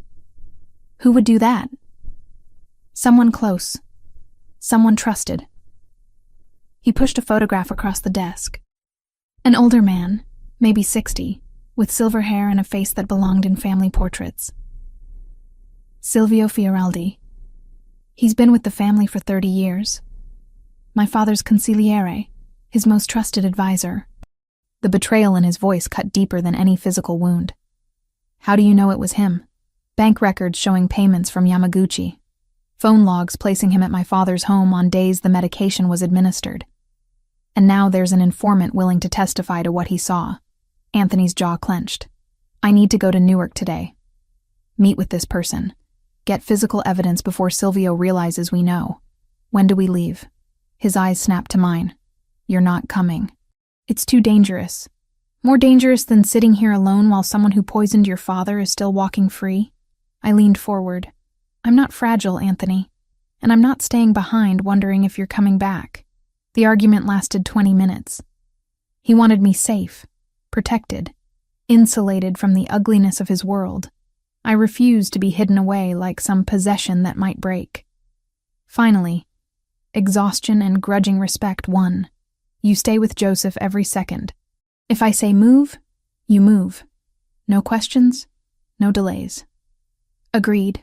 We left an hour later in a black Lexus, Joseph driving while rain hammered the windshield. The city gave way to industrial sprawl, warehouses and truck depots lining highways slick with November weather. Anthony sat beside me in back, silent, except for occasional instructions to Joseph in Italian. The meeting place was a warehouse on the edge of Newark's Port District. Rusted metal siding, broken windows covered with plywood, the kind of building people avoided after dark. Joseph parked behind a shipping container, engine running in case we needed a fast exit. Inside, the air smelled of motor oil and damp concrete. Our contact waited near a makeshift desk, a Russian in his 50s, with a face that had seen too many fights. He didn't waste time on pleasantries. I have what you need. Photographs, bank statements, video footage from Silvio's phone that he thought was deleted. He slid a thick envelope across the scarred desk surface. Payment first. Anthony handed over cash without counting it. The Russian nodded, satisfied, and disappeared into shadows that seemed to swallow him whole. The evidence was damning. Clear photographs of medication bottles, time-stamped images showing Silvio administering pills to an increasingly frail man I recognized from society page photos as Anthony's father. Bank transfers with dates matching each administration. My hands shook holding the papers. We need to go, Joseph said from his position by the door. Now. We'd just reached the car when headlights flooded the space. 2 black SUVs blocked our exit, doors opening to release men in dark clothes with weapons drawn. My heart seized. Get down! Anthony shoved me to the floor behind the passenger seat, his body covering mine as glass exploded above us. The world compressed to gunfire and the sharp smell of cordite in Anthony's weight, pressing me flat against leather that smelled of fear. Joseph returned fire from the driver's seat, his movements economical and precise. Anthony barked orders in Italian, one hand keeping my head down, while the other aimed through the shattered window. 3 shots. 4. The sound deafening in the enclosed space. In the chaos, something caught my eye. Anthony's phone had fallen, screen illuminated with a message notification. My angle let me read it before the screen went dark. A text from weeks ago. A name I didn't recognize offering an alliance through marriage to someone's daughter. Anthony's response was a single word. No. He'd refused an arranged marriage that could have strengthened his position, because he was waiting for me. The realization hit harder than any bullet. Joseph gunned the engine, ramming one SUV hard enough to create an opening. Metal shrieked against metal as we crashed through, back window shattering completely. Cold air and rain poured in as we accelerated onto the highway, leaving destruction behind. Everyone intact? Joseph's voice was steady despite the white knuckles gripping the wheel. Megan? Anthony pulled back enough to see my face, hands checking for injuries with professional efficiency. Are you hurt? I'm fine. Terrified, but fine. My voice shook despite my best efforts. What about you? Blood seeped through his shirt sleeve, darkening the fabric. Just a graze. I've had worse. We didn't stop until we were back in Brooklyn. Pulling into a private garage beneath a building Joseph assured me was secure. A doctor appeared within minutes, an older woman who asked no questions as she cleaned and stitched Anthony's arm with practiced hands. Back in the penthouse, adrenaline gave way to trembling I couldn't control. I sat on the couch, hands shaking so badly I couldn't hold the glass of water Anthony pressed into them. He knelt before me, steadying my hands with his. I should never have brought you. This was a mistake. No. The word came out stronger than I felt. This is your reality. If we're going to have any chance, I need to understand what that means. No more protection through ignorance. Something shifted in his expression, pride mixing with pain. You're stronger than I gave you credit for. I'm not strong. I'm terrified. But I'm also not leaving. I met his eyes directly. Those men weren't trying to scare us. They were trying to kill you and take me. One of the attackers survived. Joseph's team has him now." Anthony's voice dropped lower. "He'll tell us who gave the orders. And when he does, we'll know exactly how deep Silvio's betrayal runs. The interrogation happened in a location I wasn't allowed to know about. Details Joseph shared only after it was finished." The wounded man confirmed everything. Silvio had been working with Yamaguchi for over a year, planning to eliminate Anthony and take control of the family's operations. Taking me was meant to force Anthony's hand, make him vulnerable through the one weakness everyone now knew existed. "What happens next?" I asked, when Anthony returned that evening. Exhaustion carved into every line of his face. "I call a meeting of the family. Present the evidence to the council. Let them see what Silvio did." He sank onto the couch beside me, head falling back against the cushions. "My father built everything on loyalty and honor. Silvio destroyed that with poison and lies. Will they believe you? The evidence speaks for itself. And Joseph has 3 witnesses willing to testify to what they saw. Transactions they processed, conversations they overheard." His hand found mine, squeezing gently. "But it means war. Yamaguchi won't accept losing their inside man without retaliation. Then we deal with that when it comes." I turned to face him fully. "Right now, we focus on exposing the truth and getting justice for your father." His eyes searched my face, looking for something I couldn't name. "When did you become so brave?" "When I realized running wouldn't protect me any better than staying. At least here, I'm with someone who'd rather die than let me be harmed." I reached up to touch his face, fingers tracing the sharp line of his jaw. "I saw the message on your phone. The arranged marriage proposal you refused." He stilled. "That wasn't meant for you to see. But I did. And it made me understand something. You weren't just waiting for me out of nostalgia or guilt.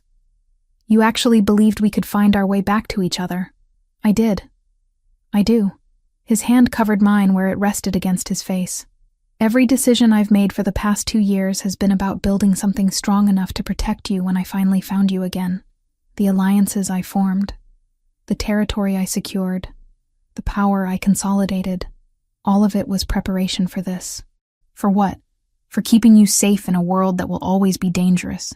For giving you a life where you never have to hide or run or apologize for loving someone like me." He turned his head to press a kiss against my palm. "I know I have no right to ask this, but I need to know. Is there a version of our future where you can accept what I am and choose to stay anyway?" The question hung between us, weighted with implications that would shape everything going forward. I thought about the past weeks, the fear and violence and constant threat, but I also thought about the man beneath the reputation, the one who'd protected me without asking anything in return, who'd waited 8 years on the slim hope of a second chance. "Yes," I said simply. "There is. We're already living it." Relief transformed his face, years of tension releasing in a single exhaled breath. He pulled me close, arms wrapping around me with desperate gratitude. We sat like that for a long time, 2 people who'd found their way back through circumstances that should have destroyed any possibility of connection.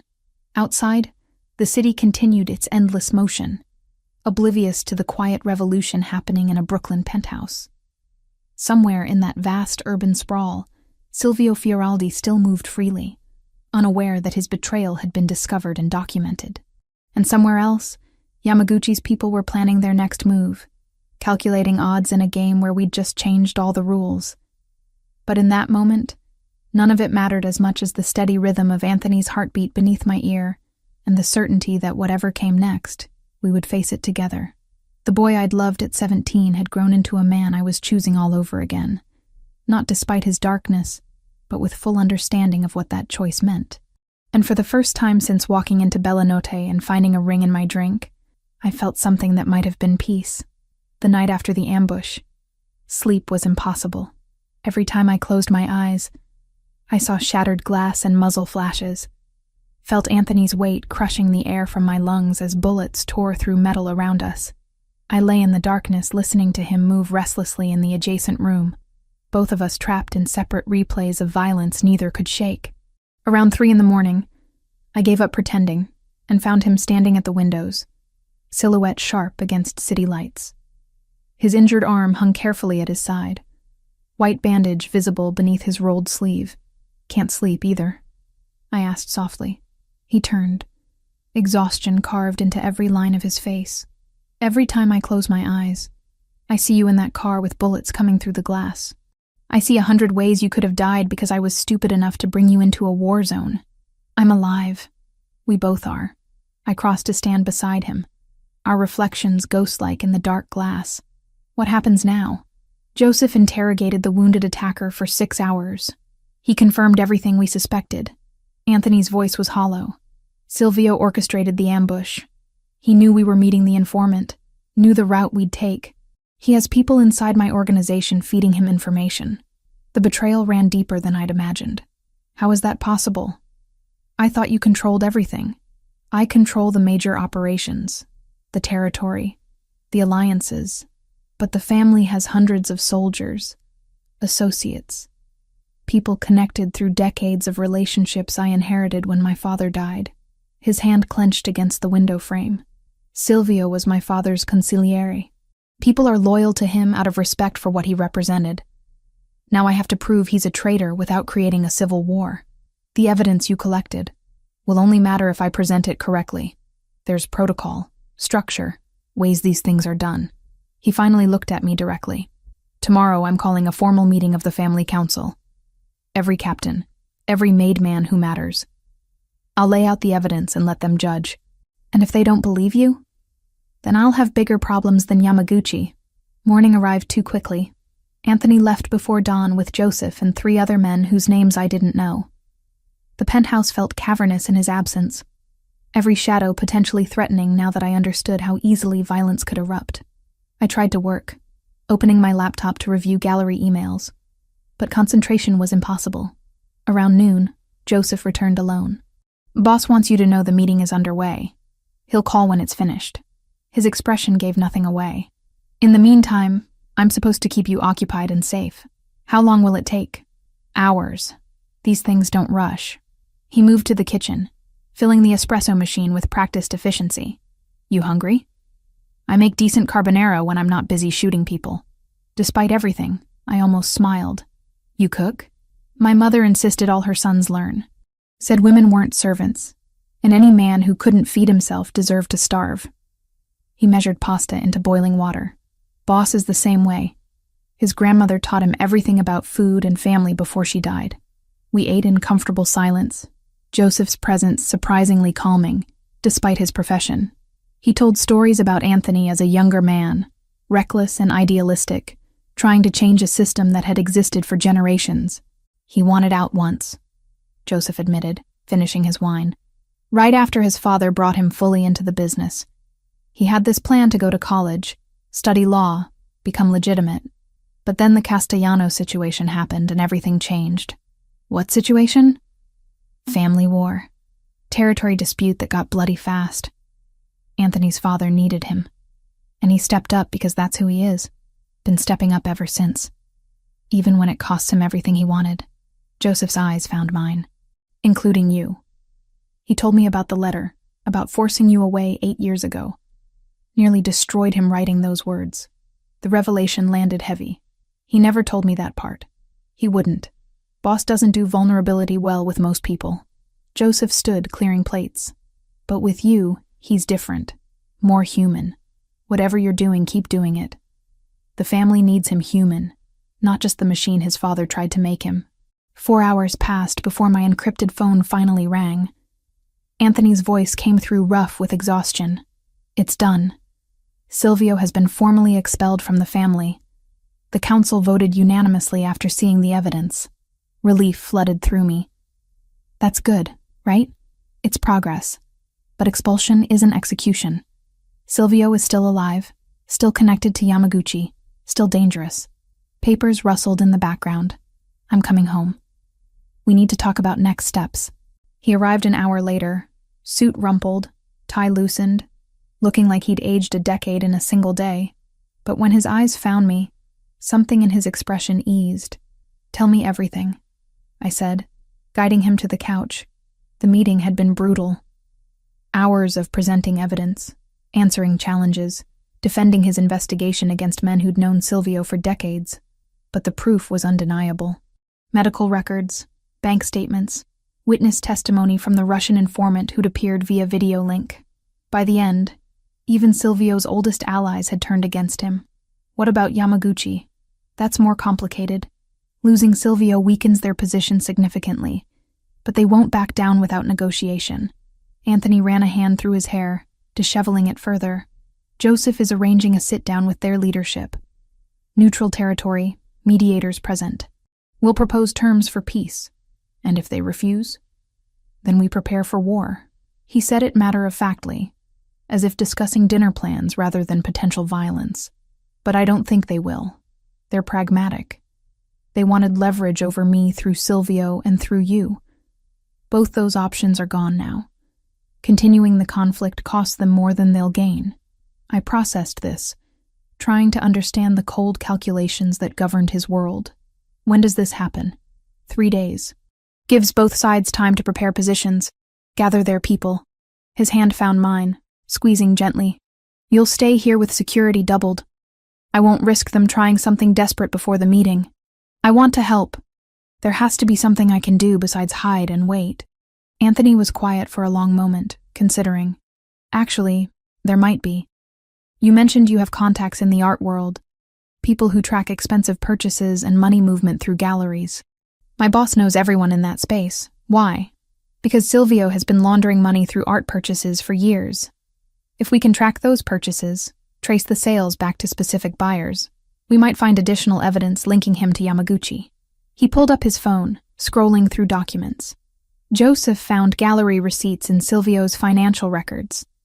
Pieces worth hundreds of thousands bought and sold through private dealers. My expertise finally had practical application in his world. Give me the names of the galleries and approximate dates.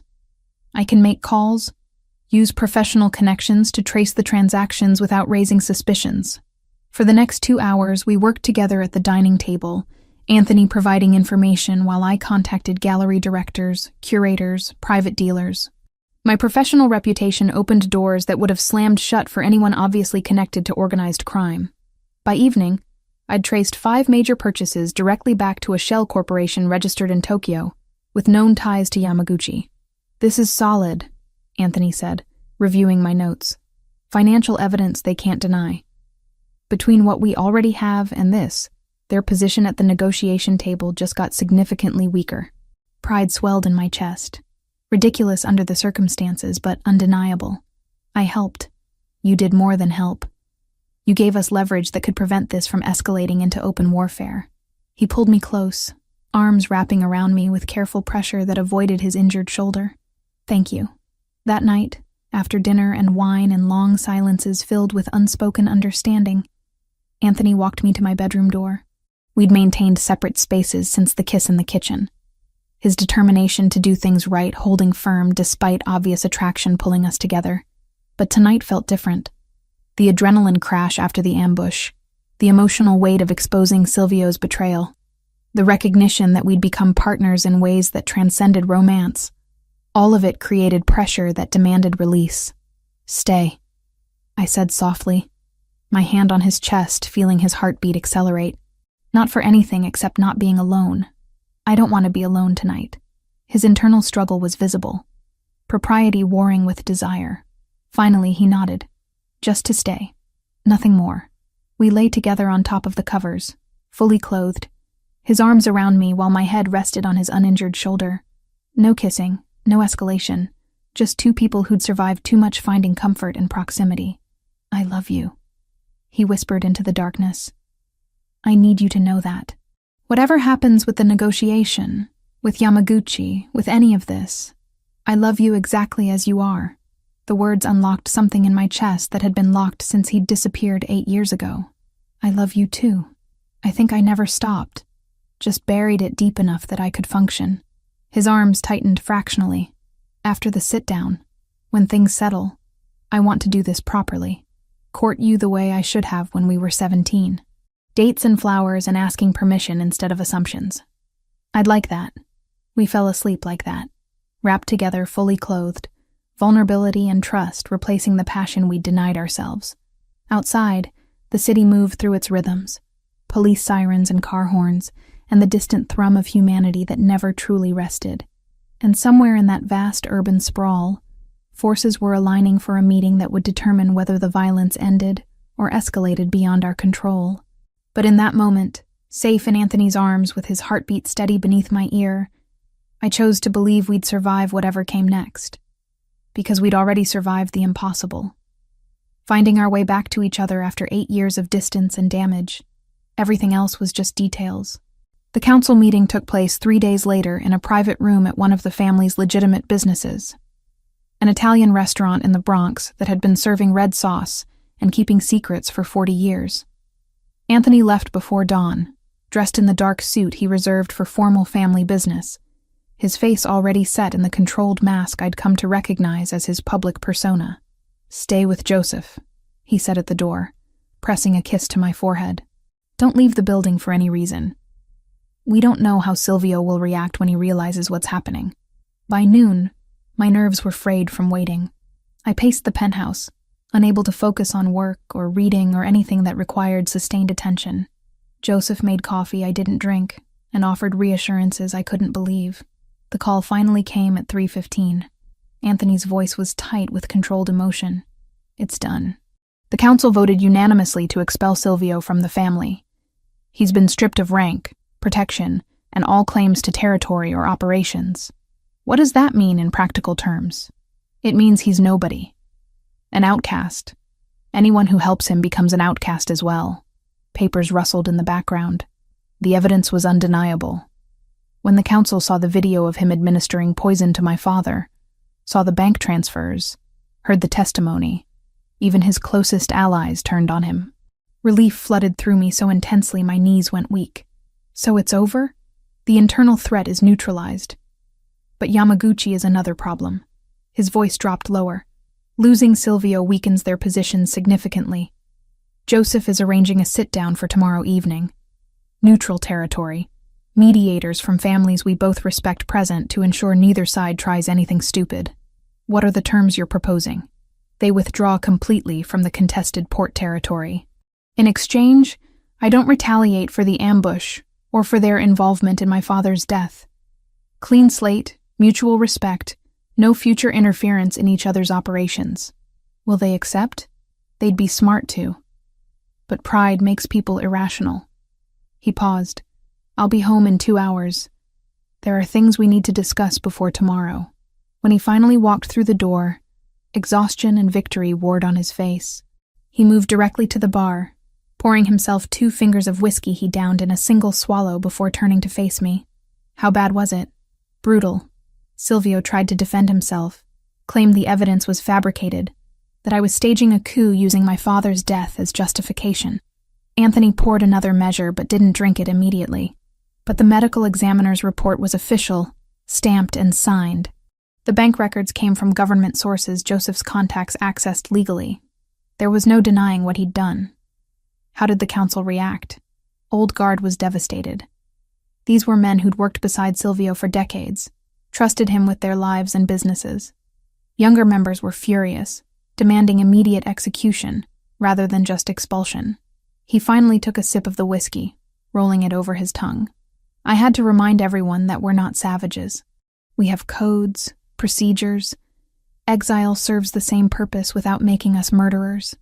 I crossed to him, taking the glass from his hand and setting it aside before pulling him into an embrace. His arms came around me immediately, holding tight enough that breathing required effort. "I'm proud of you," I whispered against his chest. "You did the right thing. The hard thing. Doesn't feel like victory. My father is still dead. Silvio betrayed everything we built. And tomorrow I have to sit across from the people who paid him to commit murder and negotiate peace like civilized humans. But you're doing it. You're choosing diplomacy over violence, structure over chaos." I pulled back enough to see his face. That's leadership. The next evening, Anthony dressed with meticulous care in a charcoal suit, black shirt, no tie. Professional but not ostentatious. Joseph arrived early with 3 other men whose names Anthony didn't share, all armed but concealing their weapons beneath perfectly tailored jackets. The meeting is at a restaurant in Little Italy, neutral ground, owned by the Greco family who agreed to mediate. Anthony checked his reflection one last time, adjusting his cuffs with precise movements. There will be 4 Yamaguchi representatives, 4 of us, and 2 mediators. Establish protocol. Everyone respects the rules or risks becoming pariahs. What happens if they refuse your terms? Then we prepare for war. He said it simply, as if discussing weather rather than potential bloodshed. But I don't think they will. They're businessmen, same as me. War is expensive and unpredictable. Peace with clear boundaries serves everyone better. After he left, the penthouse felt cavernous and threatening. Every sound made me jump. Every shadow seemed potentially hostile. I tried to work, to watch television, to do anything that would distract from imagining worst-case scenarios. Nothing helped. Around 9, my phone rang. Brittany's name on the screen. Please tell me you're okay and not being held hostage by Italian mobsters. Despite everything, I almost laughed. I'm fine, safe, just dealing with complicated situations. Complicated like what? Because you've been ghost mode for weeks and I'm about ready to file a missing person report. I gave her the abbreviated version, leaving out details about violence and betrayal, but confirming I was with Anthony and things were resolving. She didn't sound convinced, but accepted my reassurances with the grace of a friend who'd known me long enough to recognize when pushing would do more harm than good. Just promise me one thing, she said, before hanging up. If this goes bad, if he becomes someone you need to run from, you call me first. No hesitation. I promise. After midnight, the door finally opened. Anthony walked in flanked by Joseph, both of them alive and apparently unharmed. The relief that crashed over me was physical, leaving me lightheaded. It's done, Anthony said, his voice carrying exhaustion but also satisfaction. Yamaguchi accepted our terms. Full withdrawal from port territory, formal apology for the ambush, reparations paid to the family for damages and loss of operations during the conflict. They agreed to all that? They didn't have much choice. We presented evidence linking them directly to Silvio's activities, showed how their involvement violated agreements between our organizations going back decades. He shrugged out of his jacket, draping it over a chair. The mediators made it clear they'd face sanctions from other families if they continued the conflict. Isolation in our world is death.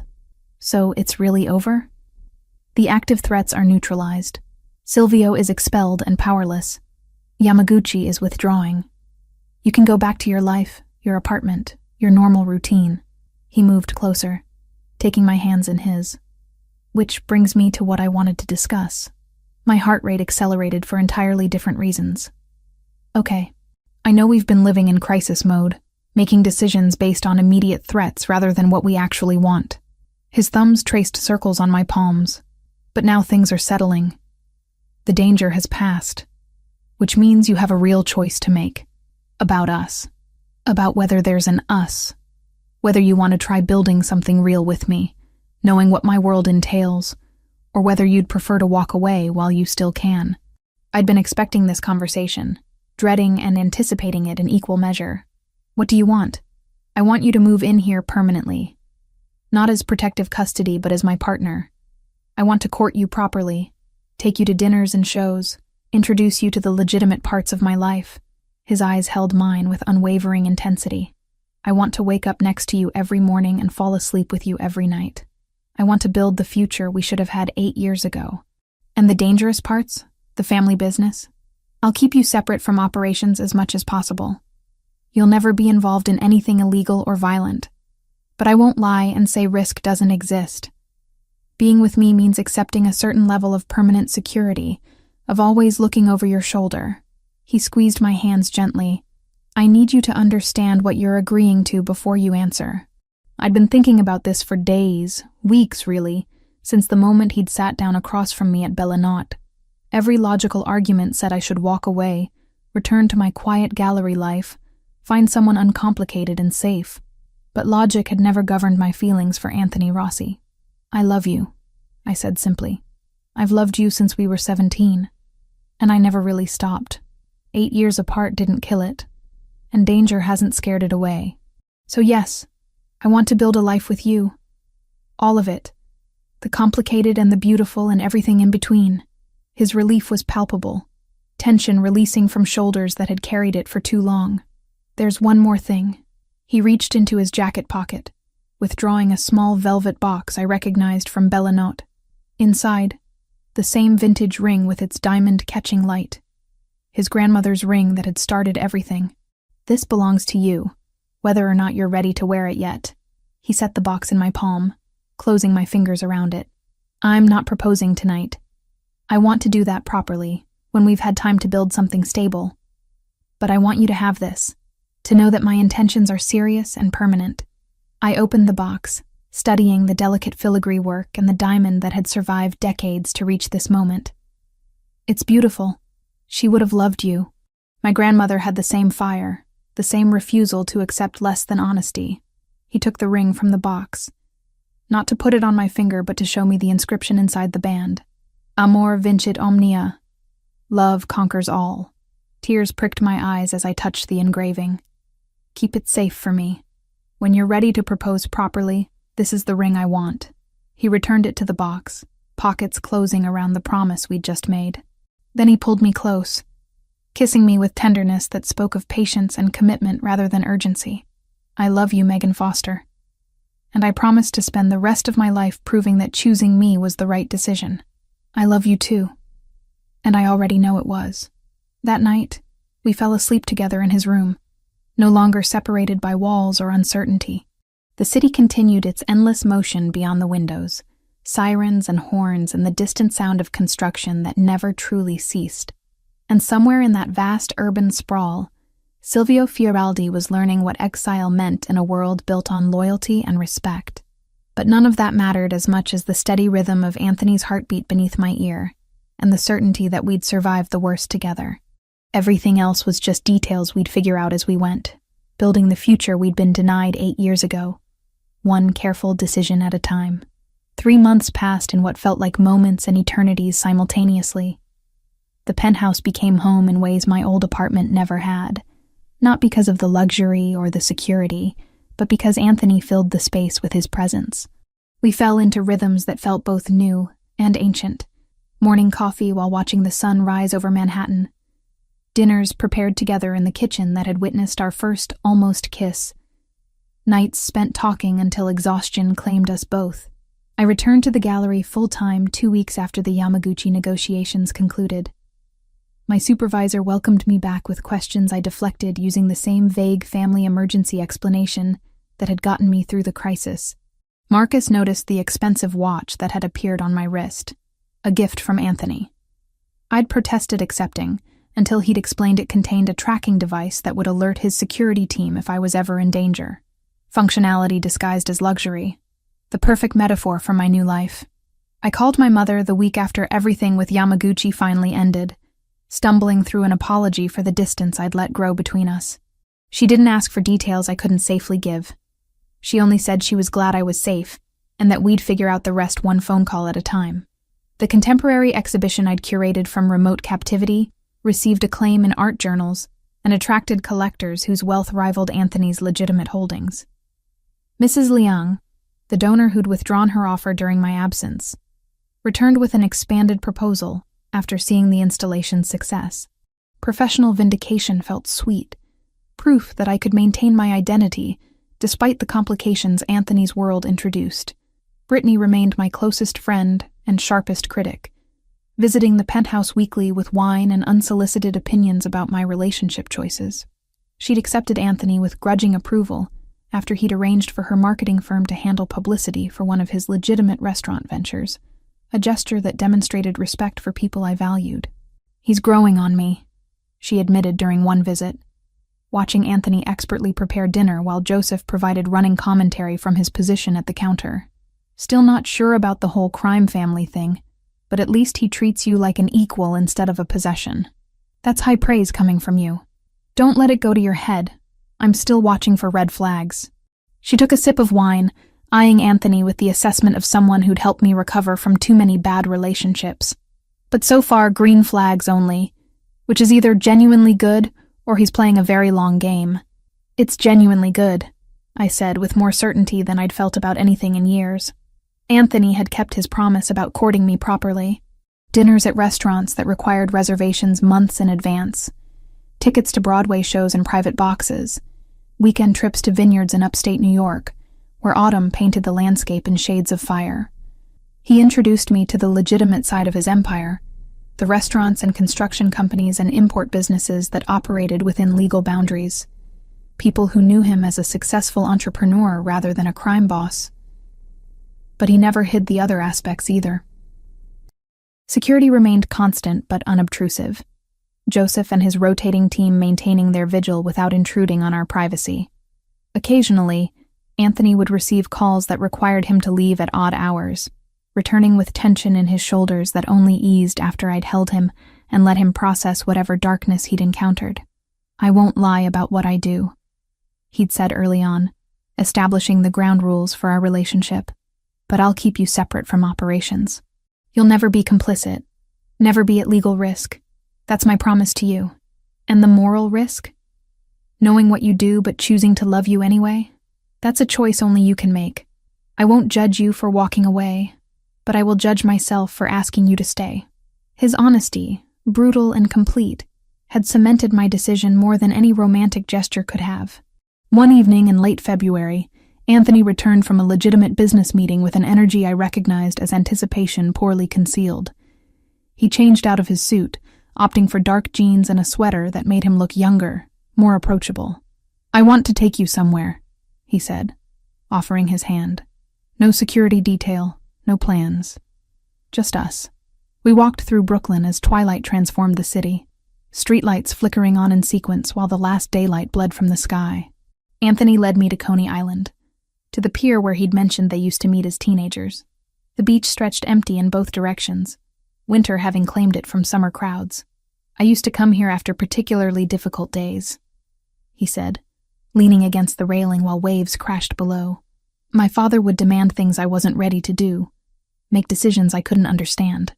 I'd come here and imagine a different life, one where I was just Anthony instead of the heir to an empire built on violence and compromise. Do you still imagine that life? Sometimes, but less than I used to." He turned to face me, the pier lights casting his features in gold and shadow. "Because the life I have now, with you in it, is better than anything I imagined back then." My breath caught as he reached into his pocket, withdrawing the small velvet box I recognized from months ago. My heart hammered against my ribs as he opened it, revealing his grandmother's ring catching the pier lights with inherited brilliance. "Megan Foster, I've loved you since I was 17 years old. I loved you through 8 years of separation, through threats and danger, and every moment that should have convinced me to let you go." He knelt on the weathered boards, oblivious to passing joggers who slowed to watch. "I want to spend the rest of my life proving that choosing me wasn't a mistake. Will you marry me?" Tears blurred my vision as I nodded, words failing me until I could finally choke out, "Yes. Yes, of course, yes." He stood, sliding the ring onto my finger where it settled like it had always belonged there. The inscription inside the band pressed against my skin, a reminder written in another language that love conquered everything, even the obstacles that should have destroyed us. The kiss that followed held promises and gratitude, commitment and relief. When we finally broke apart, both breathless and grinning, I noticed the small crowd that had gathered, tourists and locals alike applauding this moment of witnessed happiness. "We should celebrate," I said, admiring the way the ring looked on my hand. "We will, but first, there's something else." He took my hand, guiding me back toward the boardwalk. "I made arrangements for a proper engagement party next month. Family and friends, the people who matter to both of us. Brittany's already coordinating with Joseph on the guest list. You've been planning this for weeks, waiting for the right moment, the right words, the right everything." His thumb traced the ring on my finger. "You deserve perfect, Megan. Even if my world isn't perfect, the way I love you should be." We celebrated that night at Bellinotta, the restaurant where everything had begun. Anthony had reserved it entirely for us, the staff preparing a feast, while we sat at the same table where I'd found his grandmother's ring floating in my drink months before. The symbolism wasn't lost on either of us. How far we'd traveled from that night of uncertainty and fear to this moment of chosen commitment. "To us," Anthony said, raising his glass. To surviving the impossible and choosing each other anyway. To love conquering all. I replied, echoing the inscription on my ring. The engagement party happened on a Saturday in March, spring finally beginning to thaw the city after winter's grip.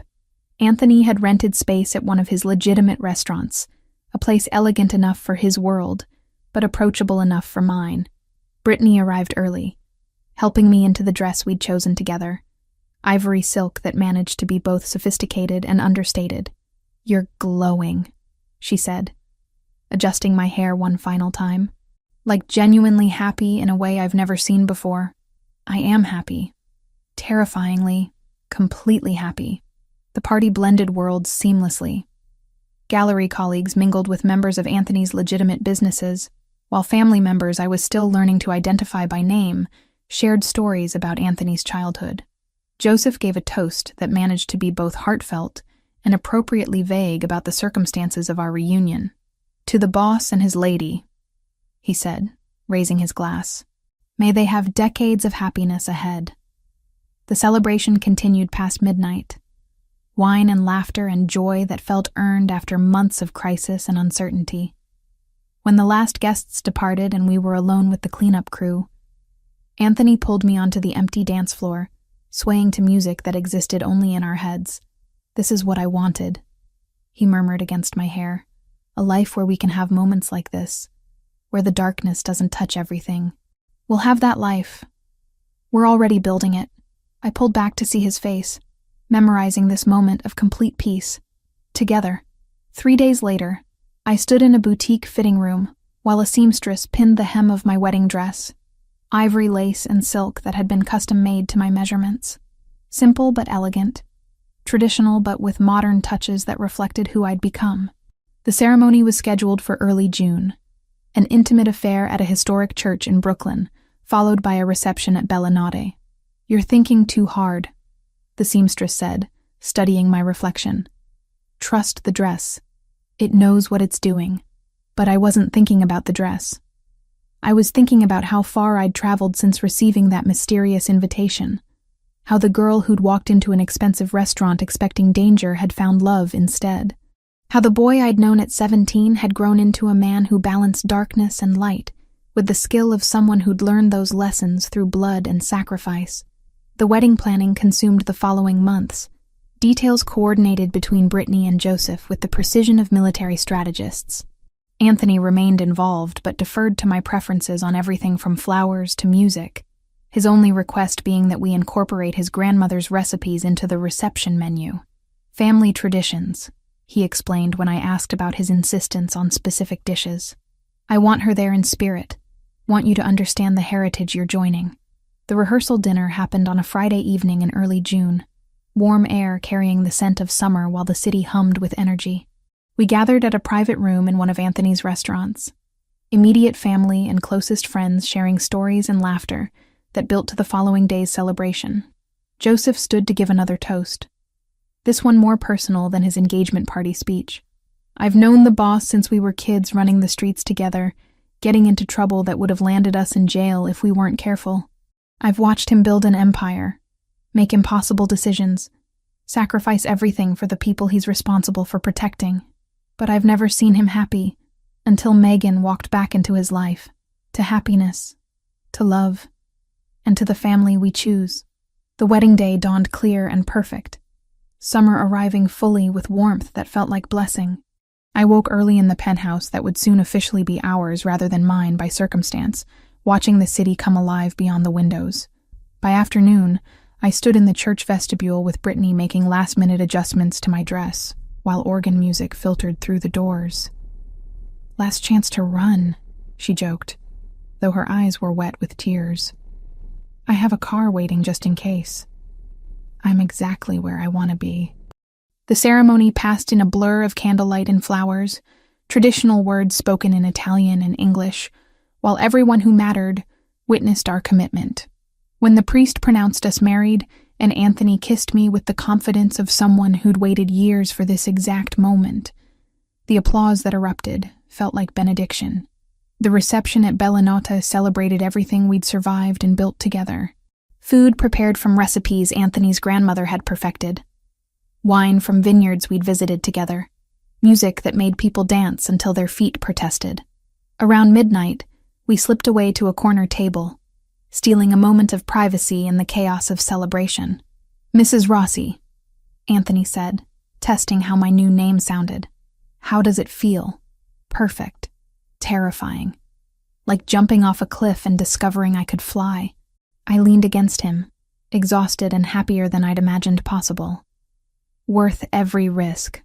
We're going to be happy," he said with the certainty of someone who'd fought too hard to accept any other outcome. Not perfect, not without challenges, but genuinely, fundamentally happy. "I believe you." And I did, because we'd already survived the impossible, had found our way back to each other through circumstances that should have destroyed any hope of connection. Everything else was just details we'd figure out together, building the life we'd been denied 8 years ago, one careful decision and hard-won moment at a time. The city continued its endless motion beyond Bellinotta's windows. 8 million people pursuing their own dreams and disasters while we celebrated ours. And somewhere in that vast urban sprawl, the boy I'd loved at 17 and the man I'd chosen at 26 merged into one complete person, mine in every way that mattered, for all the imperfect, beautiful years ahead. The end.